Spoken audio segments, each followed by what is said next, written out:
Welcome back for another Thank Toss. It's Friday for this Friday, August 10th, 2018. The storms have passed by. I don't see any lightning, so I guess it's safe to start. Once again, Tim, my co-host, is here. Hello, Tim. How we doing, folks? Nice to see everybody. Welcome, Mr. David, Daniel, Steve's very own, and William. Yeah, I accidentally put the wrong time on the stream. It was supposed to start at 10. We started a little bit late, but sorry about that. So for this, good evening all. So for tonight's stream, just to chat, we'll talk a little bit about some more of the useless Android apps for Android phones. There's a whole crap load out there, more than I thought. I won't go through all of them. You know, Sam Brockman, welcome. Joe Panico, Keegan, Pizza Loving Nerd, PCTLC. Before I begin, check out the links below in the show notes. I want to thank Alan, Blake, hi. I want to thank everybody who joined in last Friday night for that very special live event with fellow YouTuber, singer, songwriter, super gal, Stephanie Forian. It was a beautiful evening. She thanked me, thanked us, and it was a wonderful, super cool, enchanted evening with the beautiful talent. And you guys made it possible. Your contributions and donations to the channel made it possible for that. I just wish we could have done more. She's going to be leaving for Germany here, I think, in a few days. So, Stephanie, God bless. My only regret, we were unable to do it live on location. But, Tim, I have a funny feeling that if we had done it on location, we may not have been able to keep a straight face because we both like to joke. So they probably would have been just like you and I, right? I think with me and her together in the same would have been like, you know, jokes left and right. That being said, it was a great time. So if you haven't checked it out, that link for that 3-hour show is in the show notes. If you like her music, buy it. I'm not asking you. I'm telling you. If you like it, buy it. Help her out. She's an independent singer-songwriter. She's not on the contract.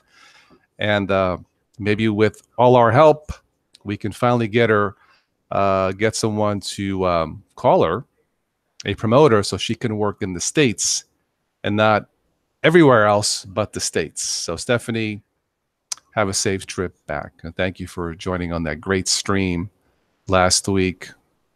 I give it 2 thumbs up. Okay. Let's go ahead and invite a few people. No private, I don't have any private chat scheduled for the Patreon and PayPal supporters. I'm not sure what the topic's going to be on that.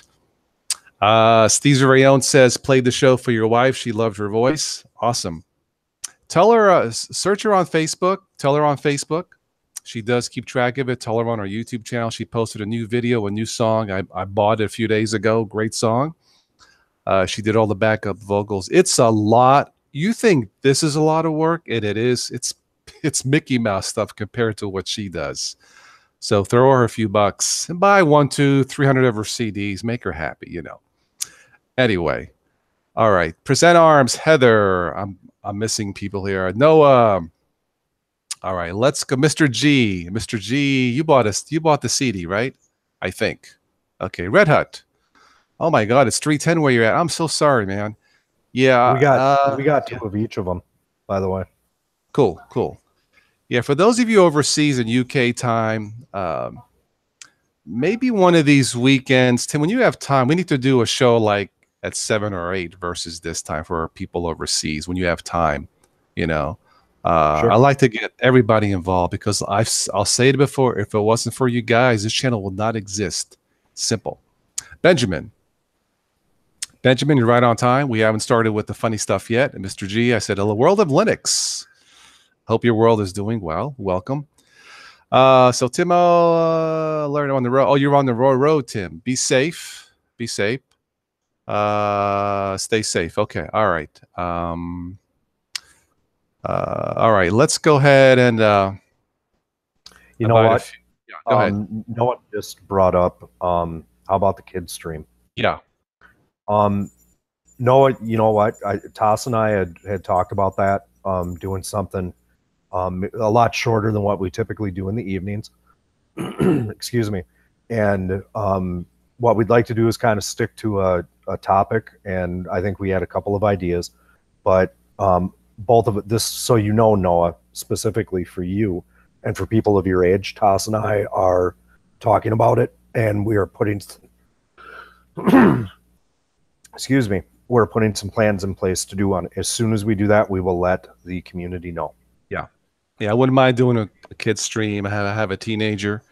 Tim, you have a couple kids, I think, right? You were saying. Yep. So yeah, we'll we are thinking about it. We don't know how we're going to work it out, but I think a kid stream would be nice. That's one. I read something about YouTube where that's the last not fully realized potential market or kid shows, family friendly. I mean, this is family friendly, but something for kids, you know. Anyway, that's what I read. So we'll have to work something how to do it so everybody's on the same page, including all the parents. Anyway, let's go ahead. Okay, Colin, check your email.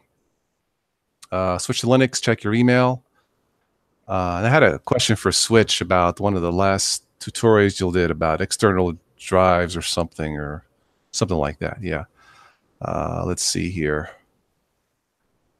Snazzy Butterfly. I like that. Welcome. Are you new to the stream? Welcome. I think you are. Anyway, welcome, Snazzy. Mr. Damon, you were sick last week. Oh, no. Okay. Let's see here. Oh, great. The crazy Australian is with us. What's up, mate? Hi, guys. Hello. Colin, what do you know tonight, today, my friend? Well, I know I don't have any camera. Oh, okay. Hello. Colin, what do you know tonight, today, my friend? And he's got YouTube on. Echo. Snazzy says your boyfriend said he would switch to Ubuntu, but if Windows ever decides to do desktop as a service, that's what it'll take? Okay. All right, Snazzy. There's Colin. Your camera's on, buddy. Go. The camera's on. Is it on? Oh, hang on. Where am I? It's on. Oh, there we go. Hey, Colin, I have to ask you. Okay. Hey, Steve's Colin, very own. Would you like to be on the stream? Sorry. Is it cold in Australia right now? Yes. You guys, it's winter, right? Yes, it is. It's freezing. It's been really. We had our coldest day. I think it was yesterday. I think it was. Yeah, it was just freezing. But I know it's nowhere near the temperatures you guys get. But when you're used to hot weather over here, the cold weather. Well, your seasons are reversed in here, right? Yeah, they are. Yes, that's exactly right. Yeah. I do remember that. Yeah. How cold was it the other day? It got down to about 1 degrees, which is, I don't know what that is in Fahrenheit, but it'd be around 30 something, I think. About 33, 32, 30, well, about 33, 34. Around that, I think, yeah. Yep. Yeah, so it was pretty cold. But I feel the cold easy. I don't function well in the cold. I hate the cold. Give me warm weather anytime. I'm happy. There you go. Colin, I you agree. would not do well in Minnesota, in Hibbing, Minnesota. Of course, we're in the continental United States. Hibbing, Minnesota is a town that's about 70 miles south of the Canadian border. It would be up on more of the eastern side of Minnesota, kind of what we call the Arrowhead region. During the winter times, I think this past winter they didn't hit it, but I think the winter before or winter before that, negative 54 degrees Fahrenheit. Oh, jeez. Greetings. I need to grab some headphones. But... All right, Tom. How are you, Tom? Mr. G asks, if you flush a toilet in Australia, does the water spin reverse? There's a Simpsons episode about that. Oh, man, I've never heard of that. I'm pretty sure that's a myth. I don't know. Tom might know. He's scientific. Joe Panico. Okay. G'day, Joe. I haven't seen you for a while. Me? Yeah. Well, I was a little busy last week. I had a son that got married. Oh, that's right. Yes. Yeah, nothing important. Yeah. Yeah. I have to admit, though, Carmine, you crossed my mind Friday night as we were eating the pasta, meatballs, sausage, all that stuff. The sausage, yeah. Yeah. Man, we got on food early tonight. Well, you know what? Since we're on the food, this video is not sponsored by Kroger. This video is not sponsored by Pepsi. I'm giving them hints. Not sponsored by Pepsi. It is not sponsored by HTC. Just giving them hints in case company wants to sponsor this for a couple of grand, And it's not sponsored by Vegemite either. No, sorry. They could not bribe me enough. Well, maybe they could. I don't know. Why are you? Can you guys hear me now? We can hear you, Tom. Yeah. All right. You should think so low. Go for the $1 trillion company to sponsor you. Really, I should have that, but I don't have. Well, that's not true. I do have an Apple iPad 2 that's been flawless. So yeah, they could sponsor because I do use one of their products. I want to be fair. It has to be a product I use. It can't be like something sends me from a company that I don't have a product. Well, it's the greatest product I've ever used. Yeah. Anyway, just how are you, Pam? I'm surviving. Yeah. It's been a crazy week, but mostly like today was just like way out there. So Tom is in the dark as he usually is, but I am always in the dark, man. Big Daniel, welcome. Hey, can you hear me? Yes. Hey Dan, how's it going? How's that email working for you, Dan? Oh, it's great. That you should package that as a product. Yeah, I could. That's the way I do email. I mean, that's people like, what's the best for email? I don't know. I host my own, man. The whole thing you did was really smooth. The Thunderbird thing I figured out was wrong. You said you had to download an app from that page when you're doing the video. Mm-hmm. Actually, just click on it. It gives you some simple instructions. But Thunderbird's kind of funny because when it goes through its setup thing, it wants to it puts the wrong servers in. So halfway through it, you got to go to manual and then put the servers in that you showed in the video. Yeah, that all worked fine. That's that step that I couldn't remember exactly which ones. I think there's 3 things you need to change. You need to fix that's mail dot instead of IMAP dot. Right. And you need to fix the SSL port and I think the username, which is general. So, but yeah, it works a lot better than Gmail does when you use their outgoing server. Man, you better make sure that you have what you have to say right there, because you don't get a moment to think about. Poof, it's gone. I use Thunderbird. That's what I use. When you guys contribute through PayPal, everything for that goes right through my Thunderbird, and it works. Yeah. It's fast. Boom, boom, boom. Yeah. Mm-hmm. I'm talking about general, the email compared to having your own server that you're for. It runs things much faster when the mail's going out and coming in. Okay. Yeah, it works for me in general, so I haven't had any issues, and it's simple to set up. So, how are you enjoying Stephanie's songs, Daniel? I'm enjoying them pretty good myself. I've only got to listen to this downloads twice this week because I've been really busy and I haven't had time to do anything really. Okay. But I am enjoying. You cut out, Daniel. I cut out. There you go. Okay, what were you saying? I said a couple times this week I put my headphones on and plugged the music into my stereo, which is Bluetooth to the headphones, and listened to it while I was cooking.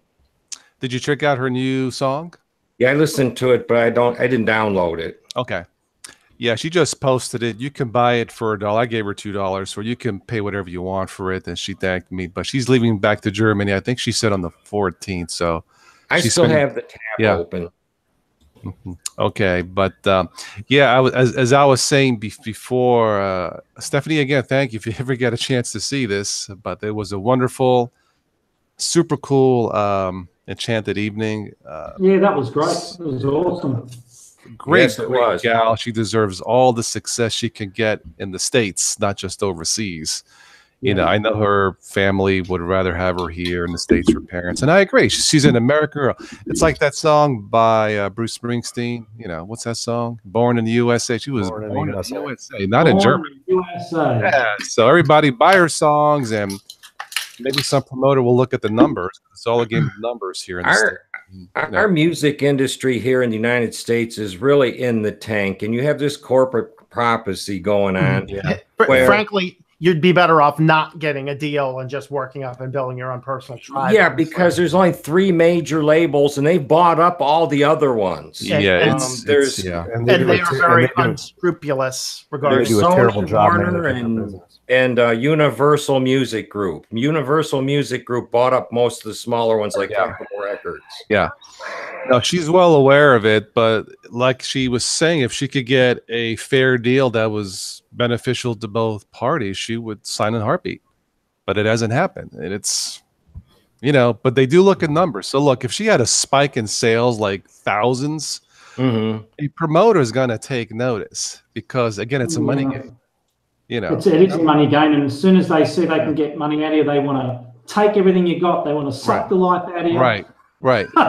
Yeah, that's how they are now. They have what they call it. The best you can get is a 360 deal, and you don't get any of your money back until everything that was put into putting your album out and living up to your contract is complete. Then you'll start getting money coming in. Just to be fair, not all promoters are that way. My friend Rose Angelica here in the States, she signed with the Nashville company. I think I mentioned her before, but she wrote a song over 40 years ago in college. It became a #1 hit a few years ago. Wow! Girls just want to drink beer. Look it up. Girls just want. It's a nice, catchy country tune. I think I've heard it. Yeah, she signed a fair deal, and just this few months ago, her second song went platinum. It's not a Cyndi Lauper song, is it? Saturday night is girls' night out, and that's girls just want to have fun. yeah, that's the other one. Yeah, Yu-Gi-Oh, send me your email. I don't think I have it. Joe listens to that quite a bit. He likes that stuff. But Cyndi Lauper, yeah. Girls just want to have Linux. Maybe Madonna. No. Yeah, it's absolutely Nashville right now is probably the hottest spot to get any music. What you're going to do? It would appear, and Stephanie has done a few country-ish songs. She sang one last week, "Small Town Blues." Remember that? Yeah, Small Town that sounds Blues. Country-ish, pop. Yeah, it does. Yeah, yeah. And there's another one that sounds country. I can't think of, but she could, like we said, I see her singing everything except rap. I don't quite see her doing rap. But she can do country. Yeah, I think she could, if that's what she wanted. I don't know. I could see her doing country. You know. Let me tell you a short story about Nashville. Yeah, go ahead. Okay, you know Stevie Nicks, right? Sure. She was on tour with Fleetwood Mac a couple years ago, and John McVie came down with cancer. And they had to stop the tour for his cancer treatments. Well, she asked her agent, "Where's the quickest place I can go to record an album real fast?" And everybody told her Nashville. And she took all the music she had written over the years and not put it to music or recorded it, went to Nashville and created the album 24 Karat Gold from the Vault. Okay. And I have that on vinyl, and it sounds really good, but Nashville's like the happening place. That's Rose was in town. They did a concert. She did a concert with her duet partner, Donna. The song that went platinum, I think that was co-written with Donna Cunningham, a country star. But they played Sunday, and I hadn't seen Donna over a year, and she remembered me and gave me a hug and kissed. Sweet lady. So Donna, hi, it was great to see you again. But yeah, Nashville seems to be the happening place. Now, the only thing is Stephanie doesn't do exclusively country, so it's more pop focused. You've heard her songs. They do everything in Nashville, and they have a lot of in-house recording musicians and everything. I think she could get, I don't know, maybe get a fair deal in Nashville, but she would have to be living in the States. You know what I mean? To be planted here, then, you know, but she hasn't been able to find steady work. That's a big problem. It's hard because anyway, but I told her if my dad sells his movie, I'll find a way to make it happen. Dreaming Wolf, welcome. Good evening. I Heather, just wanted to respond to Heather in chat, because I know Heather from the Telegram group. Yeah. She can't boot her USB. So I'm just wondering whether she's tried hitting the F8 key or the F12 key, because sometimes depending. I'll be right back. Yeah, depending what computer you're using, they can bring up a boot menu that'll bring up your USB. I can actually answer that first-handedly, Colin. The laptop Heather's using, I actually donated it to her. Oh, and okay. It's an HP, and the boot sequence is set up that if there's the boot order is set up in the BIOS that if it sees the USB, it automatically hits the USB. If there's no USB plugged in, it'll boot, and off of the hard drive. Yeah. So it'll be interesting to know what, Heather, if you could let us know what distro you are trying to boot, and let us know what utility you use to write the USB stick. Yeah, how did she write it? That's what I want to know. The other thing it could be too is the USB stick or the installation media, is it on EFI or is it on BIOS? Because that can make a difference. And when I sent her the machine, secure boot was off, and legacy boot, I believe legacy boot was off. I believe. Okay, so if legacy boot was off and she's having trouble getting into it, it's possible that it's a legacy boot only distro. It's possible. So, but I don't know. But if you bring up the boot menu with the F12, F8 key, and sometimes you've got to press function as well for that to happen on certain computers, then that will give you the option of legacy or UEFI as well. That's what I've noticed. So it should give you the option. HP computers I've seen, it was F9, I think, for the boot menu. Is it F9 for HP? Is it? Oh, that's interesting. I remember that being one of the laptops, but I don't know because I don't use a lot of HP stuff. I really don't. HP is F9. It is F9. The boot menu. And no function. No function. Okay. F9 for the boot menu, and I believe I haven't gotten into the BIOS on this HP for some time. I think it's F12. I think. I want to say my HP laptop is F12. Yeah, F12 is pretty standard. Most computers are F12. I think my MSI board here is F11, I think. Go ahead. Like I said, I can never remember, so I spam F9 and F11 because I remember which one it is. She just came through on the chat, and Zebedee gave her a hand. She was trying to write Linux Lite, and Zeb came through and said Linux Lite won't work because it's not UEFI compatible. Right, that's why. That's the issue she's having. Getting into that boot menu though, and manually selecting the BIOS boot should do it, or she'd have to go into BIOS and enable legacy. Enable legacy. Heather had emailed me. She had lost my phone number. Heather. As always, I'm here to help you out. Give me a shout tomorrow, and I can help you work through the boot sequence, and we can get legacy support turned on, and we can get you into Linux Lite. She said she turned it on in there. It might also be too. Check, make sure she doesn't have fast boot enabled if that BIOS has that as well. Oh, 2 USB sticks. Let's see if that would help. Yeah, but it doesn't matter what she's tried. If you've got UEFI enabled and Linux Lite doesn't support that, it's not going to boot, is it? No, it isn't. No, you can't create a UEFI boot sector on the drive. Right. Yep. She's probably better off trying something else, I would say, besides Linux Lite, unless she's got a really maybe MX. I think MX. Wasn't she using MX? I think she was using Peppermint. MX. Heather's a Peppermint. That's right. Heather's a Peppermint. Yes. I mean, Peppermint, Linux Mint, XFCE, and what's the other one I was thinking of? Maybe those ones. Those should all work just fine as long as you fix the 64-bit version.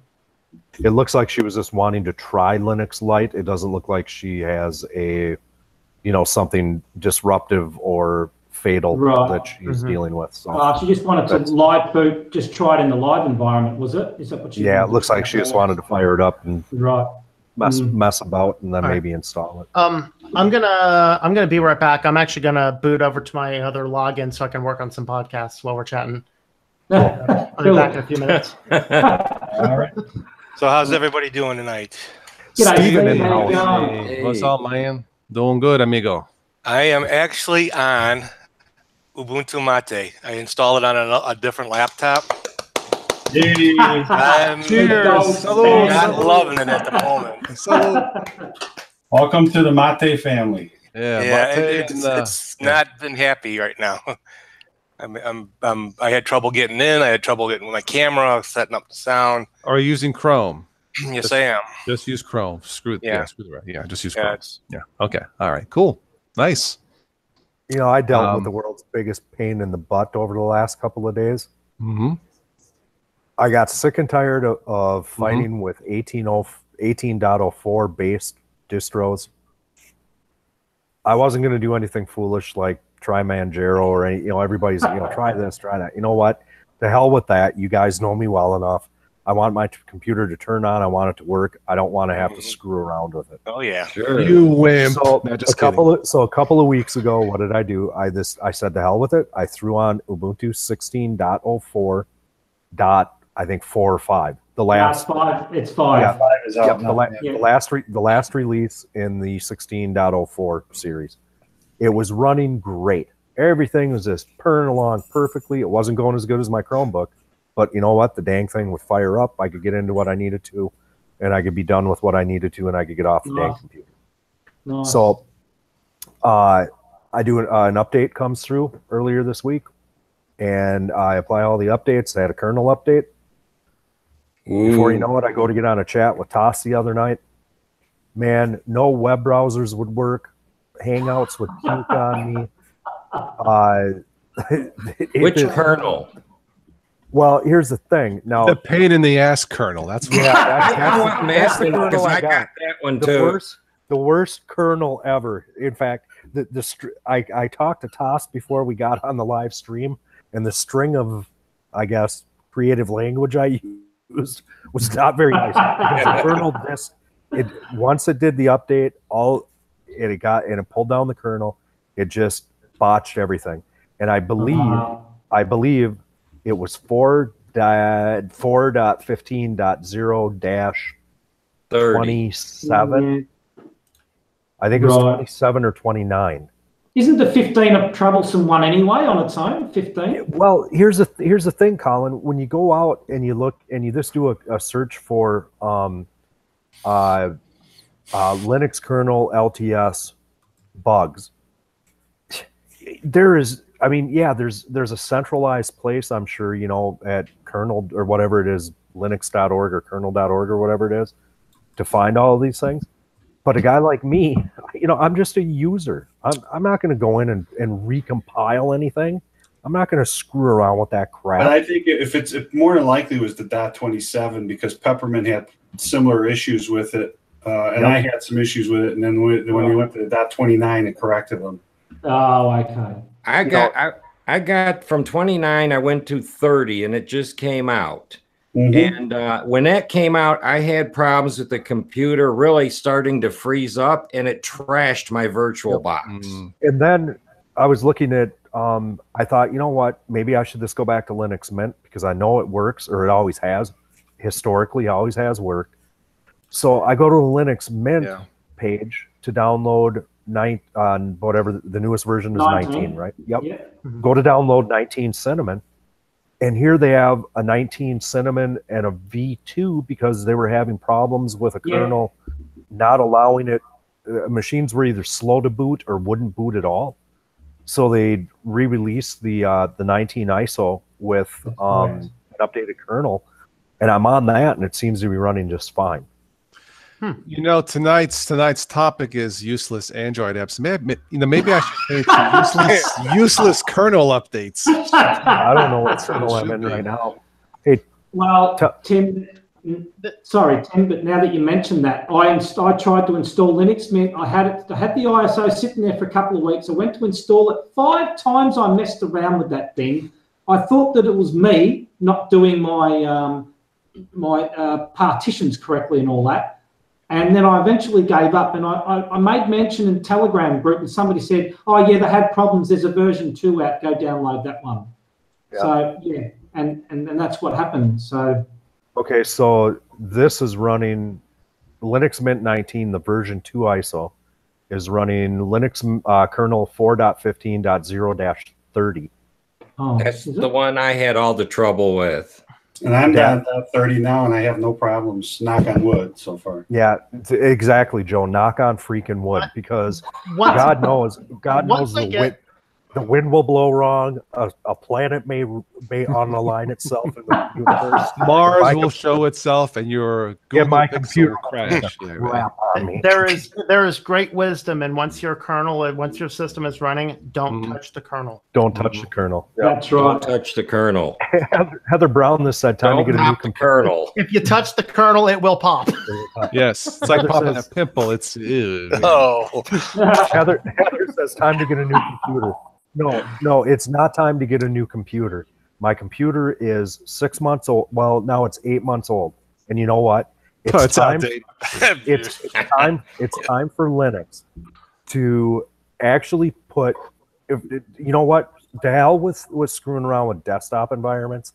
Forget about desktop environments. We've got enough of them. There's plenty of them out there. Polish what you've got. When it comes to the developers working on these inobscure, smaller, less used applications, forget about it. Tim, you know what? Zeb wrote to you? There's a comment for you from Zeb too in there. Yeah, UK, Ubuntu. Ubuntu kernel utility.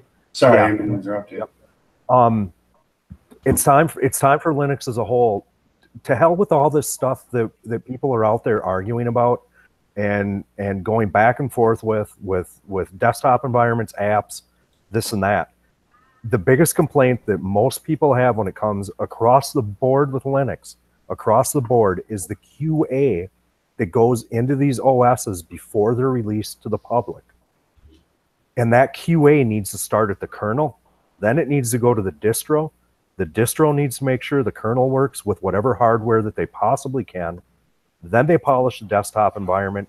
Then they go and they pull in the repositories.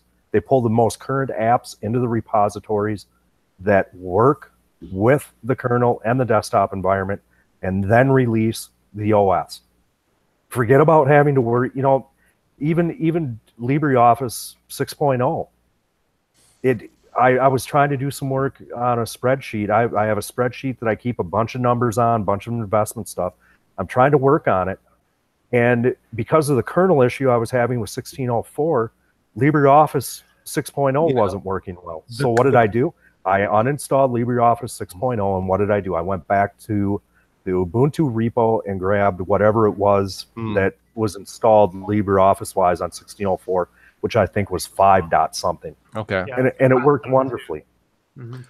So the Chromebook, a form of Linux, to me is a Linux standard. How good is it? It beats the crap out of this. And you know why? It's because Google will not ship garbage. You can complain about, you can bitch and moan and complain about all the privacy stuff. You can get unhinged because of the price of some of the, their phones. Yeah, they're expensive. Yeah. But you know what? They don't ship crap. Mm-hmm. Everything from the $179 Chromebooks that I've got all the way up to the one that was $1,000. Well, it was actually $799. They work beautifully. You turn them on, they boot. You can install Linux apps across the board on all of them. Yeah. So when I want to play with GIMP, I can play with GIMP. But for a user like me who cares about getting on the web, checking email, playing with photos, doing some stuff word processing wise, I've got LibreOffice on it. Everything runs. To be fair, Google's got the resources, that's what it is. Yeah, this is the issue is, okay, you're getting something, a piece of software, but they're marrying the hardware with it. That software that's in that hardware is never going to see anything else. Yep. And it works together because they're married together. That's why Apple stuff works with their software. It's a package deal. And they charge a premium for it, yes. Well, what you run into with Linux has got to work on a wide variety of motherboards and video cards and any other card on the market, Bluetooth. And you know what? I get that. And God bless every single person who sits down and works their tail end off and their fingers to the bone to make the OS that I happen to be using that specific day, week, or month. God bless every single one of them. But there should be, there's no reason that with as big as the community is, that there cannot be a central resource for people to bounce different ideas off of that is strictly hardware dependent. Forget about desktop environments, forget about a specific distro. Make sure the kernel works with hardware. And if that means you have to go through and you have to look at a cross-section of hardware, there's enough people out there that if they would just simply report back into somewhere, a centralized resource saying this is the hardware I'm using and here's a problem I'm having. Well, especially with Google Chrome and Hangouts is so universal. That should be tested when you think about it. It should be. Right. Well, I think, Tim, just to add to that, I think that's where, although System 76 computers are expensive, this is the angle they're coming from. They've got their computers, Linux works on their computers, and they do their own QA, right? So, I mean, that's a start, and that's what Google does, right? They make sure everything works to their computer. They've got one computer. Linux is trying to provide for everything, right? Everything. That must be a nightmare in itself. So if they did a QA on every, if they did a QA on every card, Wi-Fi, Bluetooth, chipset, and whatever, then you throw in a desktop environment, it doesn't work, right? So I mean, there's the issue, right? It's a catch-22, and I get it. I get it. You know, I'm surprised. The hardware. Yeah, go ahead, Daniel. Go ahead. Go. You go ahead, Dan. Speaking of hardware, the drivers are mostly made for Windows. And it'd be, you know, if they could provide Linux drivers, that would lighten the load on most of us. No kidding. That, you know, that write stuff like that. I'm surprised that a company, an entity like Linux Mint or Ubuntu, you know, someone big, doesn't have their own specific set of apps like Linux Mint should have their version of a Kden Live, call it Linux Mint Live, or their own browser, guaranteed to work only in Linux Mint. That's it. Anything else, you're on your own. I'm surprised they haven't done that because there is a market for that and charge for it. You know, I think this is where the where your snaps and your flat packs are coming in, because they're guaranteed to work because they're independent, right? So they work on their own. So they have worked for me. They have. And Tim, you could have done that with LibreOffice. You probably could have downloaded the Snap or the PPA, because I've done that and they work quite well. Yeah. Right. So I mean, that's another option as well. Yeah, the snaps have worked okay for me.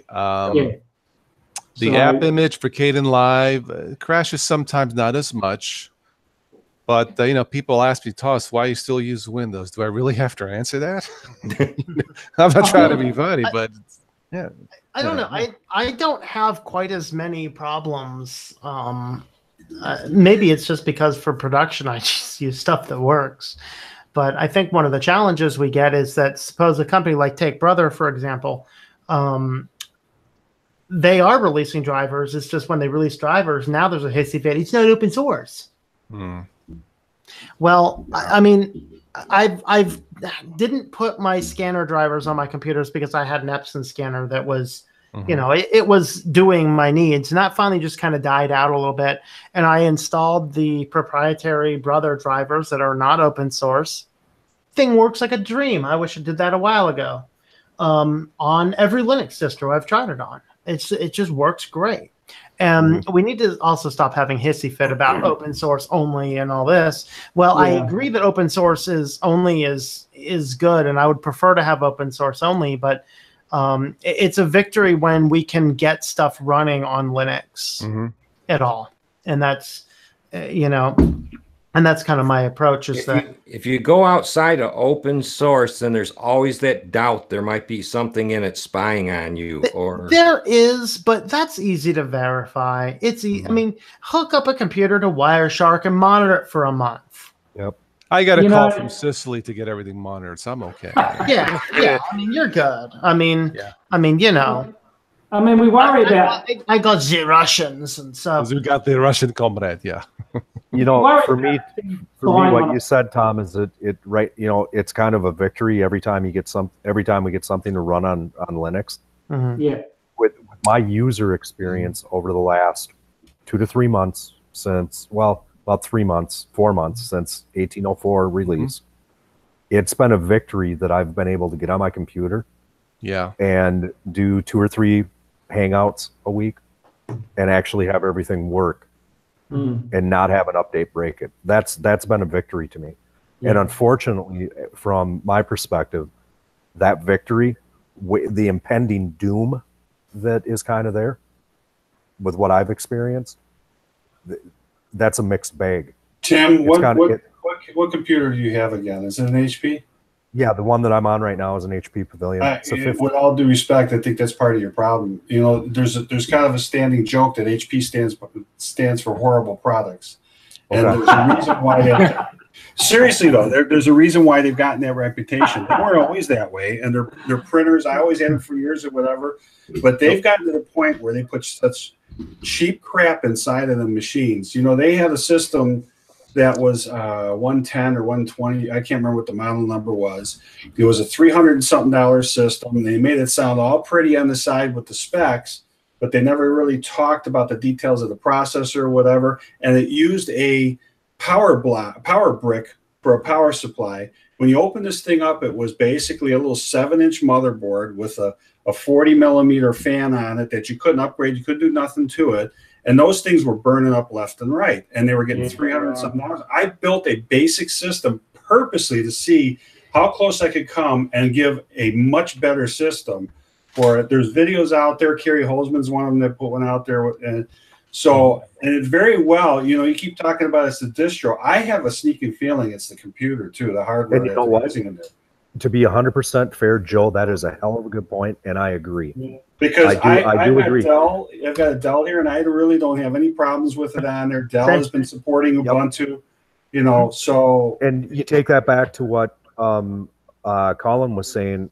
I think Colin, you were saying that you got to look at System 76.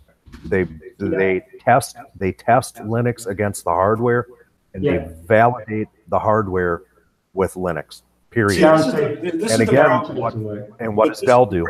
Dell is one of the few mainstream manufacturers out there that offer a Linux desktop as an option for computers that come out the back door of their factories. Therefore, it stands to reason Dell should have some of the, current computers or later model computers, they should have stuff that works. Yeah, well, and the thing is that, you know, we're always too fit. And yes, Linux is far from perfect, but it is a hell of a lot further along than it was a decade ago. I agree. It's gone better. And we are way too fast to blame the distros before looking at other things. It's no different than if like this Hangout starts acting up or whatever. Are you going to blame the distro? Or are you going to blame the internet connection? Or are you going to blame the browser? I mean, really, you know, we're way too fast to blame the distribution all the time, too. I blame the user. They're freaking stupid. No, I'm just kidding. We are. Just a joke. Just a joke. The thing is that when I'm running a distro and everything is cool, I mean, I ran 1604, Joe, for at least 3 weeks, right? Maybe closer to a month. Not one issue whatsoever. But as soon as the update comes through, bam. But again, you know yourself too. If you do I'll give you a perfect example. I'm waiting for my third radio to come in on my Dodge Ram, right? They're going to replace it again. It's got, that runs the whole truck, and guess what? It's got a Linux-based software in it. What I found out, and I compared it to Windows, because this is what Windows does, is I started having some glitchy issues. And there was a big update last year that changed some things, which I noticed. Things seem to get laggy or whatever, but And there he goes. And here we go. And there he goes. And there Well, we go. Come to find out, they were doing over-the-air updates. Hey, Joe, Yeah. just as you said laggy, you lagged out. Yeah, well, surprise. Anyway, they were. I found out that this truck that Chrysler's been pushing over-the-air updates without people knowing or whatever, and it's been breaking stuff. You know, bottom line, you know, Windows does the same thing. They push an update to break something, whatever. Yep. So Linux isn't any different that way too. The difference with Linux, though, is you have a choice whether you do those updates or not. You click that button and tell the update to go in. Yeah, that's very true. So, you Very know, good point.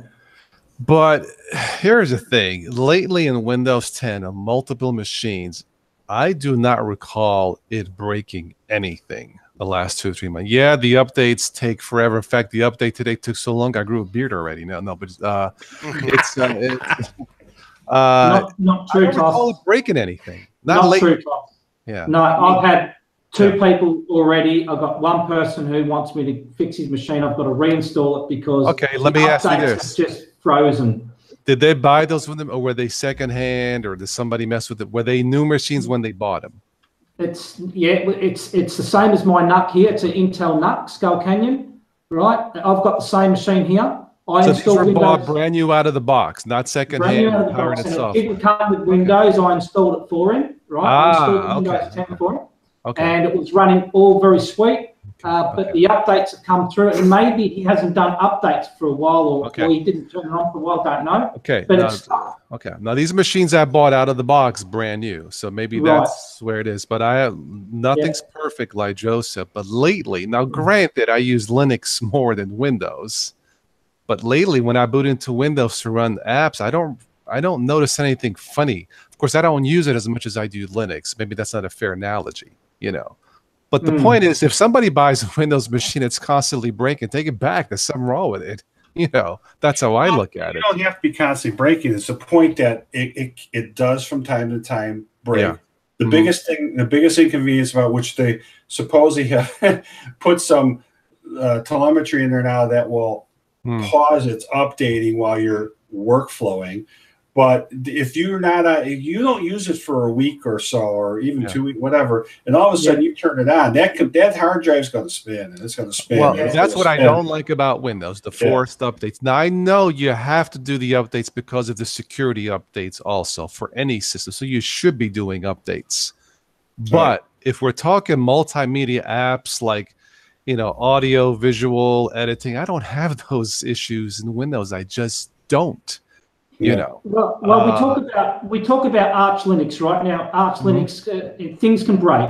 And because it's rolling all the time, right? And it's always up to date. Now, Windows has become nothing different with the way they're doing things now. It's like a rolling release. It does these updates, and then it puts all these things in there, and then it sort of saves them somewhere on the computer, and it's bloating up all your space as well. And then if you don't do those updates for a while, which I think my work colleague didn't, now he's just stuck on an update that will not update. He's tried updating and updating the last few weeks, and it's not doing it. I reckon it's a rolling release now. Right, Colin, about Windows is you could take out all the crap that you want out of that OS, and then it does an update, and it's all right back again. And I'm talking Candy Crush and all the other stuff. Why is all that in there? You know, why do they keep jamming that down your throat? I don't get it. And to me, that's enough reason in itself to put up with no matter what goes out with Linux. I've got a question for the hardware guys out there. I'm actually gonna be doing some shopping with Dell here in the coming week, and you know what? For the sake of science and for the sake of this saying, maybe we have something that we can add some content to this channel with. I'm going to go ahead and I'm going to get an XPS 13 Developer Edition with Ubuntu on it. Okay. There's a $300 price difference between the i5 and the i7. They both have Ubuntu 18.04. They both have 8 gig of RAM, and they both have a 256 gig hard drive. You don't need the i7. No, you don't. Okay. For you, the i7 comes in multiple versions too. Right. Yeah. And that's the thing. You don't know exactly which one they're putting in. Like I've got an i3 in the test laptop I'm using, and it's fine. You know, so you don't need the biggest and baddest as far as that goes. You know, 8 gigs of RAM is nice and that kind of thing. So I would save the $300. There's some i5s that have more internal processor cache than some of the lower end i7s. Yep. But see, here's the thing, and the way Dell prices their things, they have an i5. They all have Linux. They all have Ubuntu 18.04, 4 gig, a DDR3 RAM, a 128 solid state drive, $949. For $50 more, you get 8 gigs of RAM and double the hard drive space. Well, the RAM's going to make a difference. Yeah. 8 gigs is nice. You could, it makes it easier to run a virtual machine if you want to test something. I agree. I mean, these days, And this is just completely stupid. If you take the 4 gig machine and you up it to 8 gig of RAM, they charge you an extra $100. So you pay an extra $50 for half the hard drive space. 8 gigabytes should be standard these days. I don't know why things still come out with 4. I do not understand. Have they made so much 4 gig of memory that they have to get rid of it and to make their money back? How does that work? So they're charging $100 just for the RAM. RAM is very expensive, and I'll tell you why. They use it in everything. Some of the chips that go on the RAM sticks also are used in the smartphones and are also used in car displays and radios, and they go in tablets and everything else. And that's why the RAM is so high, is because it's used everywhere. That was the most expensive part when I built my new computer.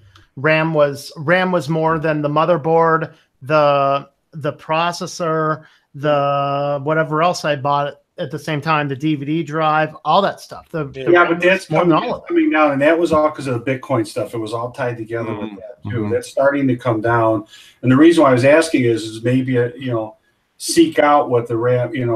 Right now I could do a quick search. I'm assuming it's DDR4. I would like to think. Yes. Well, Bitcoin doesn't sound too friendly. Maybe they should call it crap coin. Yeah. I have the DDR4 that's overclocked at 3200 gigahertz.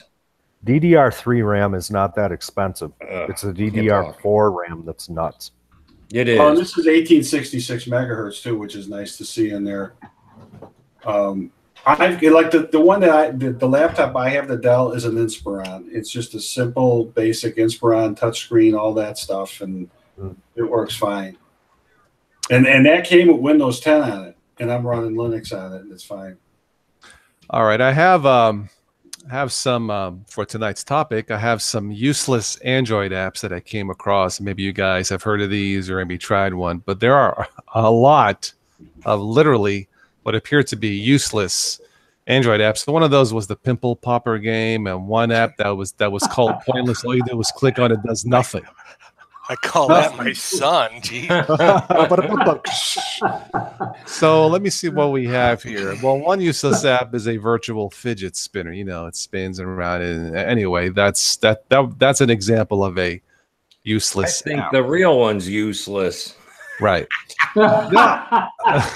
I used to say in the past, a great gadget would be a combination phone and a shaver. If you're in a hurry, right? Well, guess what? There's an app called Electric Shaver. It's a virtual shaver, complete with vibration to make it sound like you're actually shaving. I'm like, really? Well, that's used for what do you call it? Messing with people. You put it to the back of their head and go, "Oops, sorry." Yeah, really. And they're like, "Oh my god." Yeah, well, let me see how fast my battery drains for this useless app. Hey, let me just do a virtual trim here. Oh, I feel so good. Okay, I'm done. Anyway, that's a useless. I don't do virtual nothing. I don't do virtual nothing. Is that a Remington there that you got? I can't tell. Remington, yes, it is. I have that. I have a Braun. Braun kicks major German booty. It's the best shaver out there. I've had Remington. Not even close. Oh, okay. $14. My Braun was 30, but it's a single head. I should have got a dual head. It's kind of rough. Anyway, so the virtual electric shaver app is the real thing. Right. It will be soon. There's a the next app, and this is really kind of there's a poop log app. Poop what? Isn't that neat? Poop log. As in crap, you take a crap poop log. Check your regularity. Well, actually, that's what they do. There are Go ahead. pregnancy apps that you can, a lady could enter in these cycles and it will tell you if it is safe. Okay.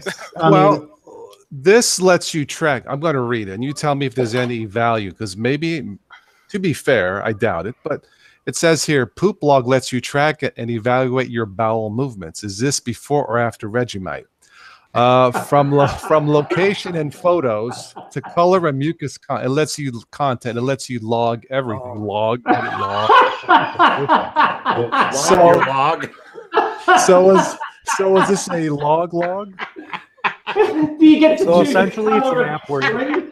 let me get this straight. It's an Go app ahead. where you put in the time that you go. Yeah. You can snap a picture of the kids in the pool. What a crap account. And then you can go back and revisit this. I'm thinking that's a hell of an app for the next dinner party. You know, Oh Lord. if our friend Well, Stephanie is I gotta watching, she say- said, I will never come on this show again. I gotta Off say, the rails is this one going? Oh, geez. Well, I told you they were useless. The only use I can think of for that app is if you had to hand that data over to a doctor. I can tell you this: if I'm in a public restroom, and I hear the guy next to me get up, and before the flush goes off, he's snapping a picture. I'll know he's got it. I'll know he's got the poop log. What would be weird if he takes the picture after he pooped, and then you hear his virtual shaver at the side. What's going on with that? You know. You see a big flash in the bathroom stall. Man. But see, here's the thing, though, Dan. In this part of the country, when you use a public restroom, when you get up, man, those automatic flushers go off before you even. I know. before gotta you even catch get it. your pants on. Man, you're gonna you'll have have to. to try to photo draw like this. I know, really. Yeah. I can't talk. How many phones are gonna be dropped in a toilet over I there? know. No kidding. Oh, Talk about a my real phone. crappy phone. Huh? I don't want that crap on my phone. So this was a while back. This person got unfriended from Facebook feed real fast. She was very excited. Her child finally went to the potty all by himself, and she put the photo on Facebook. And it wasn't the kid on the jeez. potty; it was the floating turds in there. Like unfriended person. How do we know it wasn't the adult faking it? So she had the app there. She had the app. No, she was just using her Android phone, and every picture she took was posting up on her public cloud. Oh, oh man, I can't talk right now, really. Let's If see. you What can else? choose the color of the screen that you're using, Toss, on that app. You know, like you can change it to brown or. You know, like All I can Snapchat. tell you is, Colin, I will not be testing the app. Thank you. You know, with Snapchat, you can make like different emojis out of a person's face. I can see I a new wonder if you can do startup. that with. I wonder if A you new could do that with the turds. A new startup, Crap Chat. Yeah. I'm really that, guys. I'm gonna switch computers. No, he's not Steve doing said, that. I've had enough of you guys. You guys are crapping the crap out of me. Yeah. But Steve just said, "I've had enough of this shit." you know, it's funny how we segued from Linux to crap talk. It's how appropriate. Just We go kidding. from one end of the spectrum to the other. I It's know. like either food or it's the other Right. food. Like I said, let me do it again. This stream is not being sponsored by Kroger. It is not being sponsored by Nifty. Not being sponsored by HTC right there. Seriously. I'm trying to give the company some hints of what I would like to sponsor. You know push, what? but- One of these days, many years from now, an advanced civilization is going to maybe end up on this planet, and they're going to find this bank of YouTube servers buried in a freaking mountain somewhere. And could you imagine? I know exactly what they're going to say. The attitude and what they would think of the human race if the first video they came across was this one. I know exactly. They're going to say, that Italian guy is smart, but the rest of the guys are idiots. Let me tell you. No, I'm just kidding. You got a real problem if you got a shaving phone that does the crap chat too. The crap chat. Yeah, I looked up Google. I can't find nothing that refers to crap chat. It's coming. Okay, so who's going to test that app for next week's hangout? I vote on Dan. The last person that had Vegemite. Yeah, really. Dan. DT will. Yeah. That'll be me. All right, moving on from crap to metal. There's a metal detector app. As the name suggests, metal detector measures the magnetic fields using your smartphone's embedded magnetic sensor.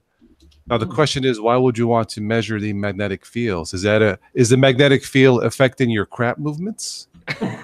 Well, we were talking about earlier which way the toilet goes in Australia. Oh yeah. When you flush it. Yeah. Are we still talking crap? Sure. We always, Colin, always. I mean, we lost about 10 viewers. Sorry. But let me see. Was there anything else for tonight, or maybe we've gone overboard? Heather Brown. The viewers we lost this had a crappy sense of humor. There's an app called Fake Call. If you're a bit of a loner, Fake Call can help you justify carrying a smartphone. Using this app, you can initiate fake calls and text to yourself as you're crapping. Sure, yeah. Well, there's actually a guy in grad school. Nice. There you go. Yep. There's a guy in grad school, and he kind of predated me by about 6 months or so. So I get a chance to meet him. But he had this brilliant thing where we would actually, as you're doing experiments and things, things are timed. You had to. We basically have kitchen timers, right? We watched one of the kitchen timers so we could track, where do I need to be when? My cells are done transfecting now. I've got to pull them off. So he literally would keep a timer with a 1 second timer in his pocket, so that when he's involved in some conversation he really didn't like, he just hit that button. Oh, gotta go, man. There's uses for that, Yeah. You know what? You could actually just carry one of those remote control fart machines around with you. And put it in your back pocket. And if you had to go, you just hit that thing a few times and say, sorry. And you know what? People will leave you alone. Yeah, right. Now, if you could get the smell to come out of the phone, too. That's just what we need. But, if you came up with the smell-o-vision deal, then maybe you could add that to the crap app. Well, you could make a doctor. Yeah, you could put an app airbag or something, so when you sit down, it releases. What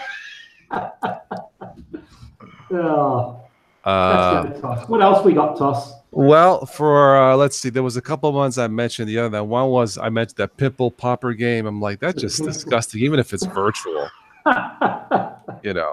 I mean, there's like hundreds out there, but I think since we crossed the threshold into insanity, I think I'll stop it here as far as the image right. I have some movie news, something different. You could use it on Pop OS, couldn't you? Pop OS. Yeah, Pop. Do you know that there's actually a TV show now, Dr. Pimple Popper? Yeah, on YouTube, yeah. Doctor Who? No. Oh, a TV show. Because there's a doctor, the pimple popper doctor. He just got like sickles. Yeah. No, she's on TLC. Followers. I think it's TLC or something. Yeah, she's on like TLC now. Ooh. Just excuse me, guys. I'm going to get a drink. They have some strange shows on TLC. Okay. I watched TLC sometime. I don't recall the pimple doctor. It just started like 2 weeks ago. Okay. I literally watched no TV since I started watching you guys. Anyway, has it been an improvement? Yes, it heck has. no. Oh, it has. Well, thank you. I've had more fun here than the TV could possibly There you provide. go. Well, last Friday night show, absolutely. Tonight, yeah. I do have some movie news. This is Getting entertaining. away from the apps, but yeah, I haven't kept track of the. Did I miss anything in the chat? All right. Stallone is back in Rambo 5 next year.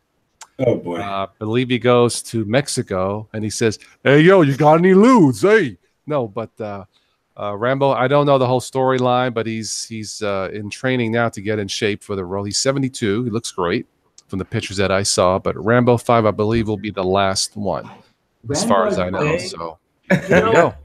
Weird Al predicted this perfectly, didn't he? Because Weird Al did a song. It was the theme to Rock. I think it was Rocky 8, right? Wasn't it? Let's see if I can find it. I just had a thought. No, 13. Rocky 13. Rocky All right. 13. And let me read you the lyrics to this. Okay, This is all great. right. Let me find the lyrics. Okay, fat and weak, what a disgrace. Gets the champ, got too lazy. Ain't gonna fly now. He's just taking up space. Sold his gloves, threw eggs down the drain. He's no bum. He works down the street. He bought the neighborhood deli. Back on his feet, so he's chomping up the meat. Come on inside, you'll hear him say, try the rye or the Kaiser. There's a special tonight. If you want, you can have an appetizer. You might like salami and the liver's all right.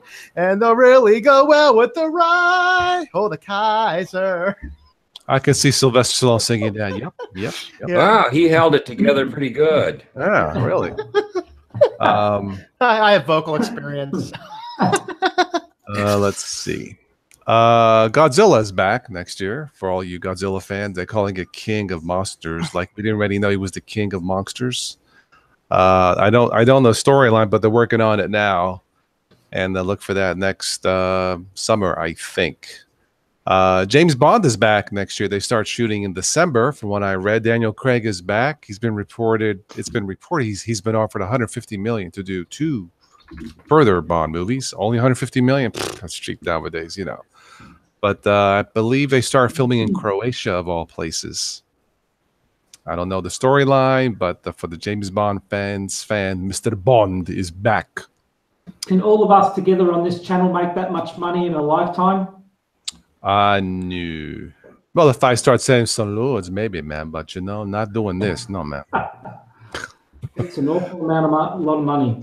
Yeah. Well, Daniel Craig says he would not do another one, but I think he was burned out after 4 because that takes you away from your family and and stuff like that. But I think after a couple years off, I think he's ready. So I'm like, okay. So he decided to come back. For at least one more. That might be his last one. So, Anyway. Let me see what else here. So there's another Predator coming out. Is there somebody mentioned Predator Can't Wait? Jon Lopez said Predator Can't Wait. Is there another Predator coming out? Yeah, it's called The Predator. The Predator, that's coming out, I think, next month. Oh, yeah. why? I saw the preview. Yeah, the Predator I want to see is Predator and Jurassic World. I want to see that one because in Predator 2, they were listing all the skulls. They had a Tyrannosaurus Rex skull. We know that the Predators come to Earth every 10 years to feed. I really want to see the Predator make a contract deal with the government where they get basically an alignment and Jurassic World is going out of the way. And so they hire the Predator to go take out Jurassic World. I want to see that movie. Or how about Rambo versus the Predator? Hey, yo, what the freak is that up there? Hey. I'm waiting. How about the Terminator versus the Predator? I mean, Arnie can take another swing. I'm waiting for Predator versus Minions to come out, and then I'll go. Yeah, really. Yeah, but he won't be able to say, "Get to the chopper." Will he? Get to the chopper. Let's get to the chopper.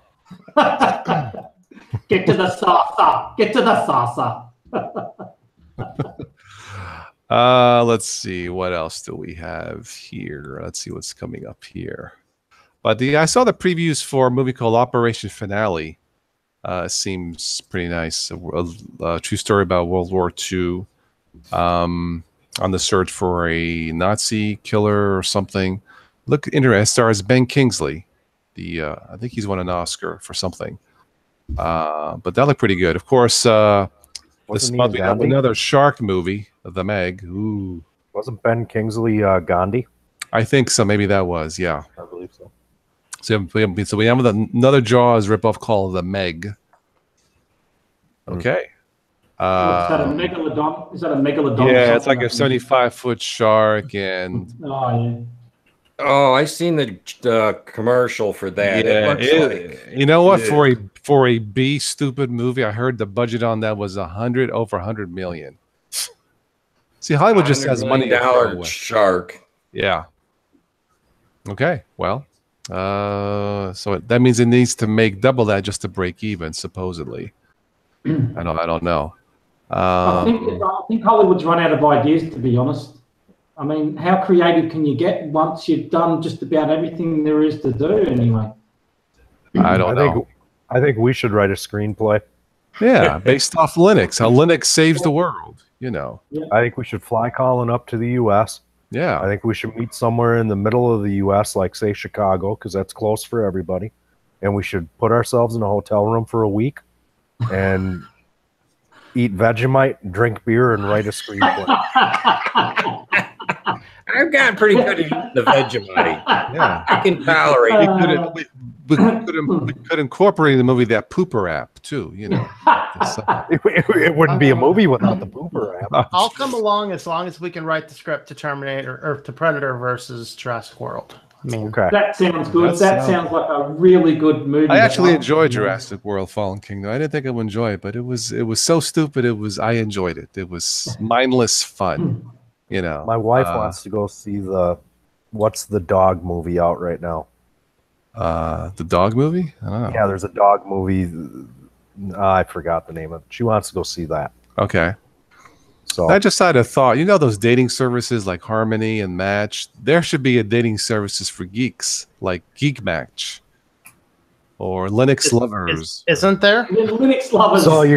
So basically you're talking about an app that would have about 500,000 guys like us and 3 girls. Yeah, you seen the one for. We don't know. YouTube stats. You're probably right. It could be. Could be. Yeah, are you an Arch user? Windows No? folk Sorry, just don't don't want to get know it.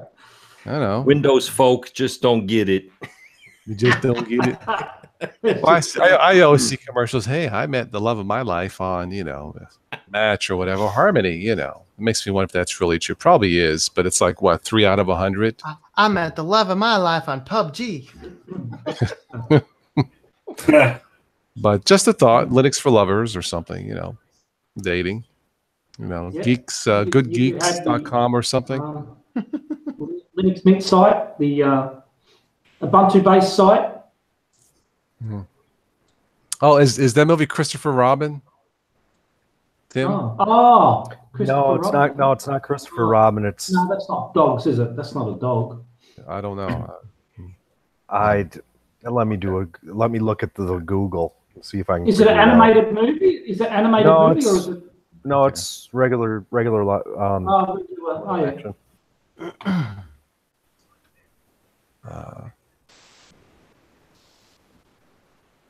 Dog. I want to go see The Equalizer 2 with Denzel Washington. I like his stuff. Dog Days. That might Dog be Day. pretty good. Not familiar with Dog Days. Okay. Okay. Here's a great title for a movie out now: The Spy Who Dumped Me.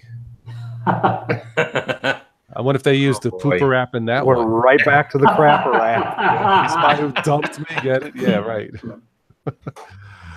Oh yeah, the new Terminator film. His proctologist's name is Goldfinger.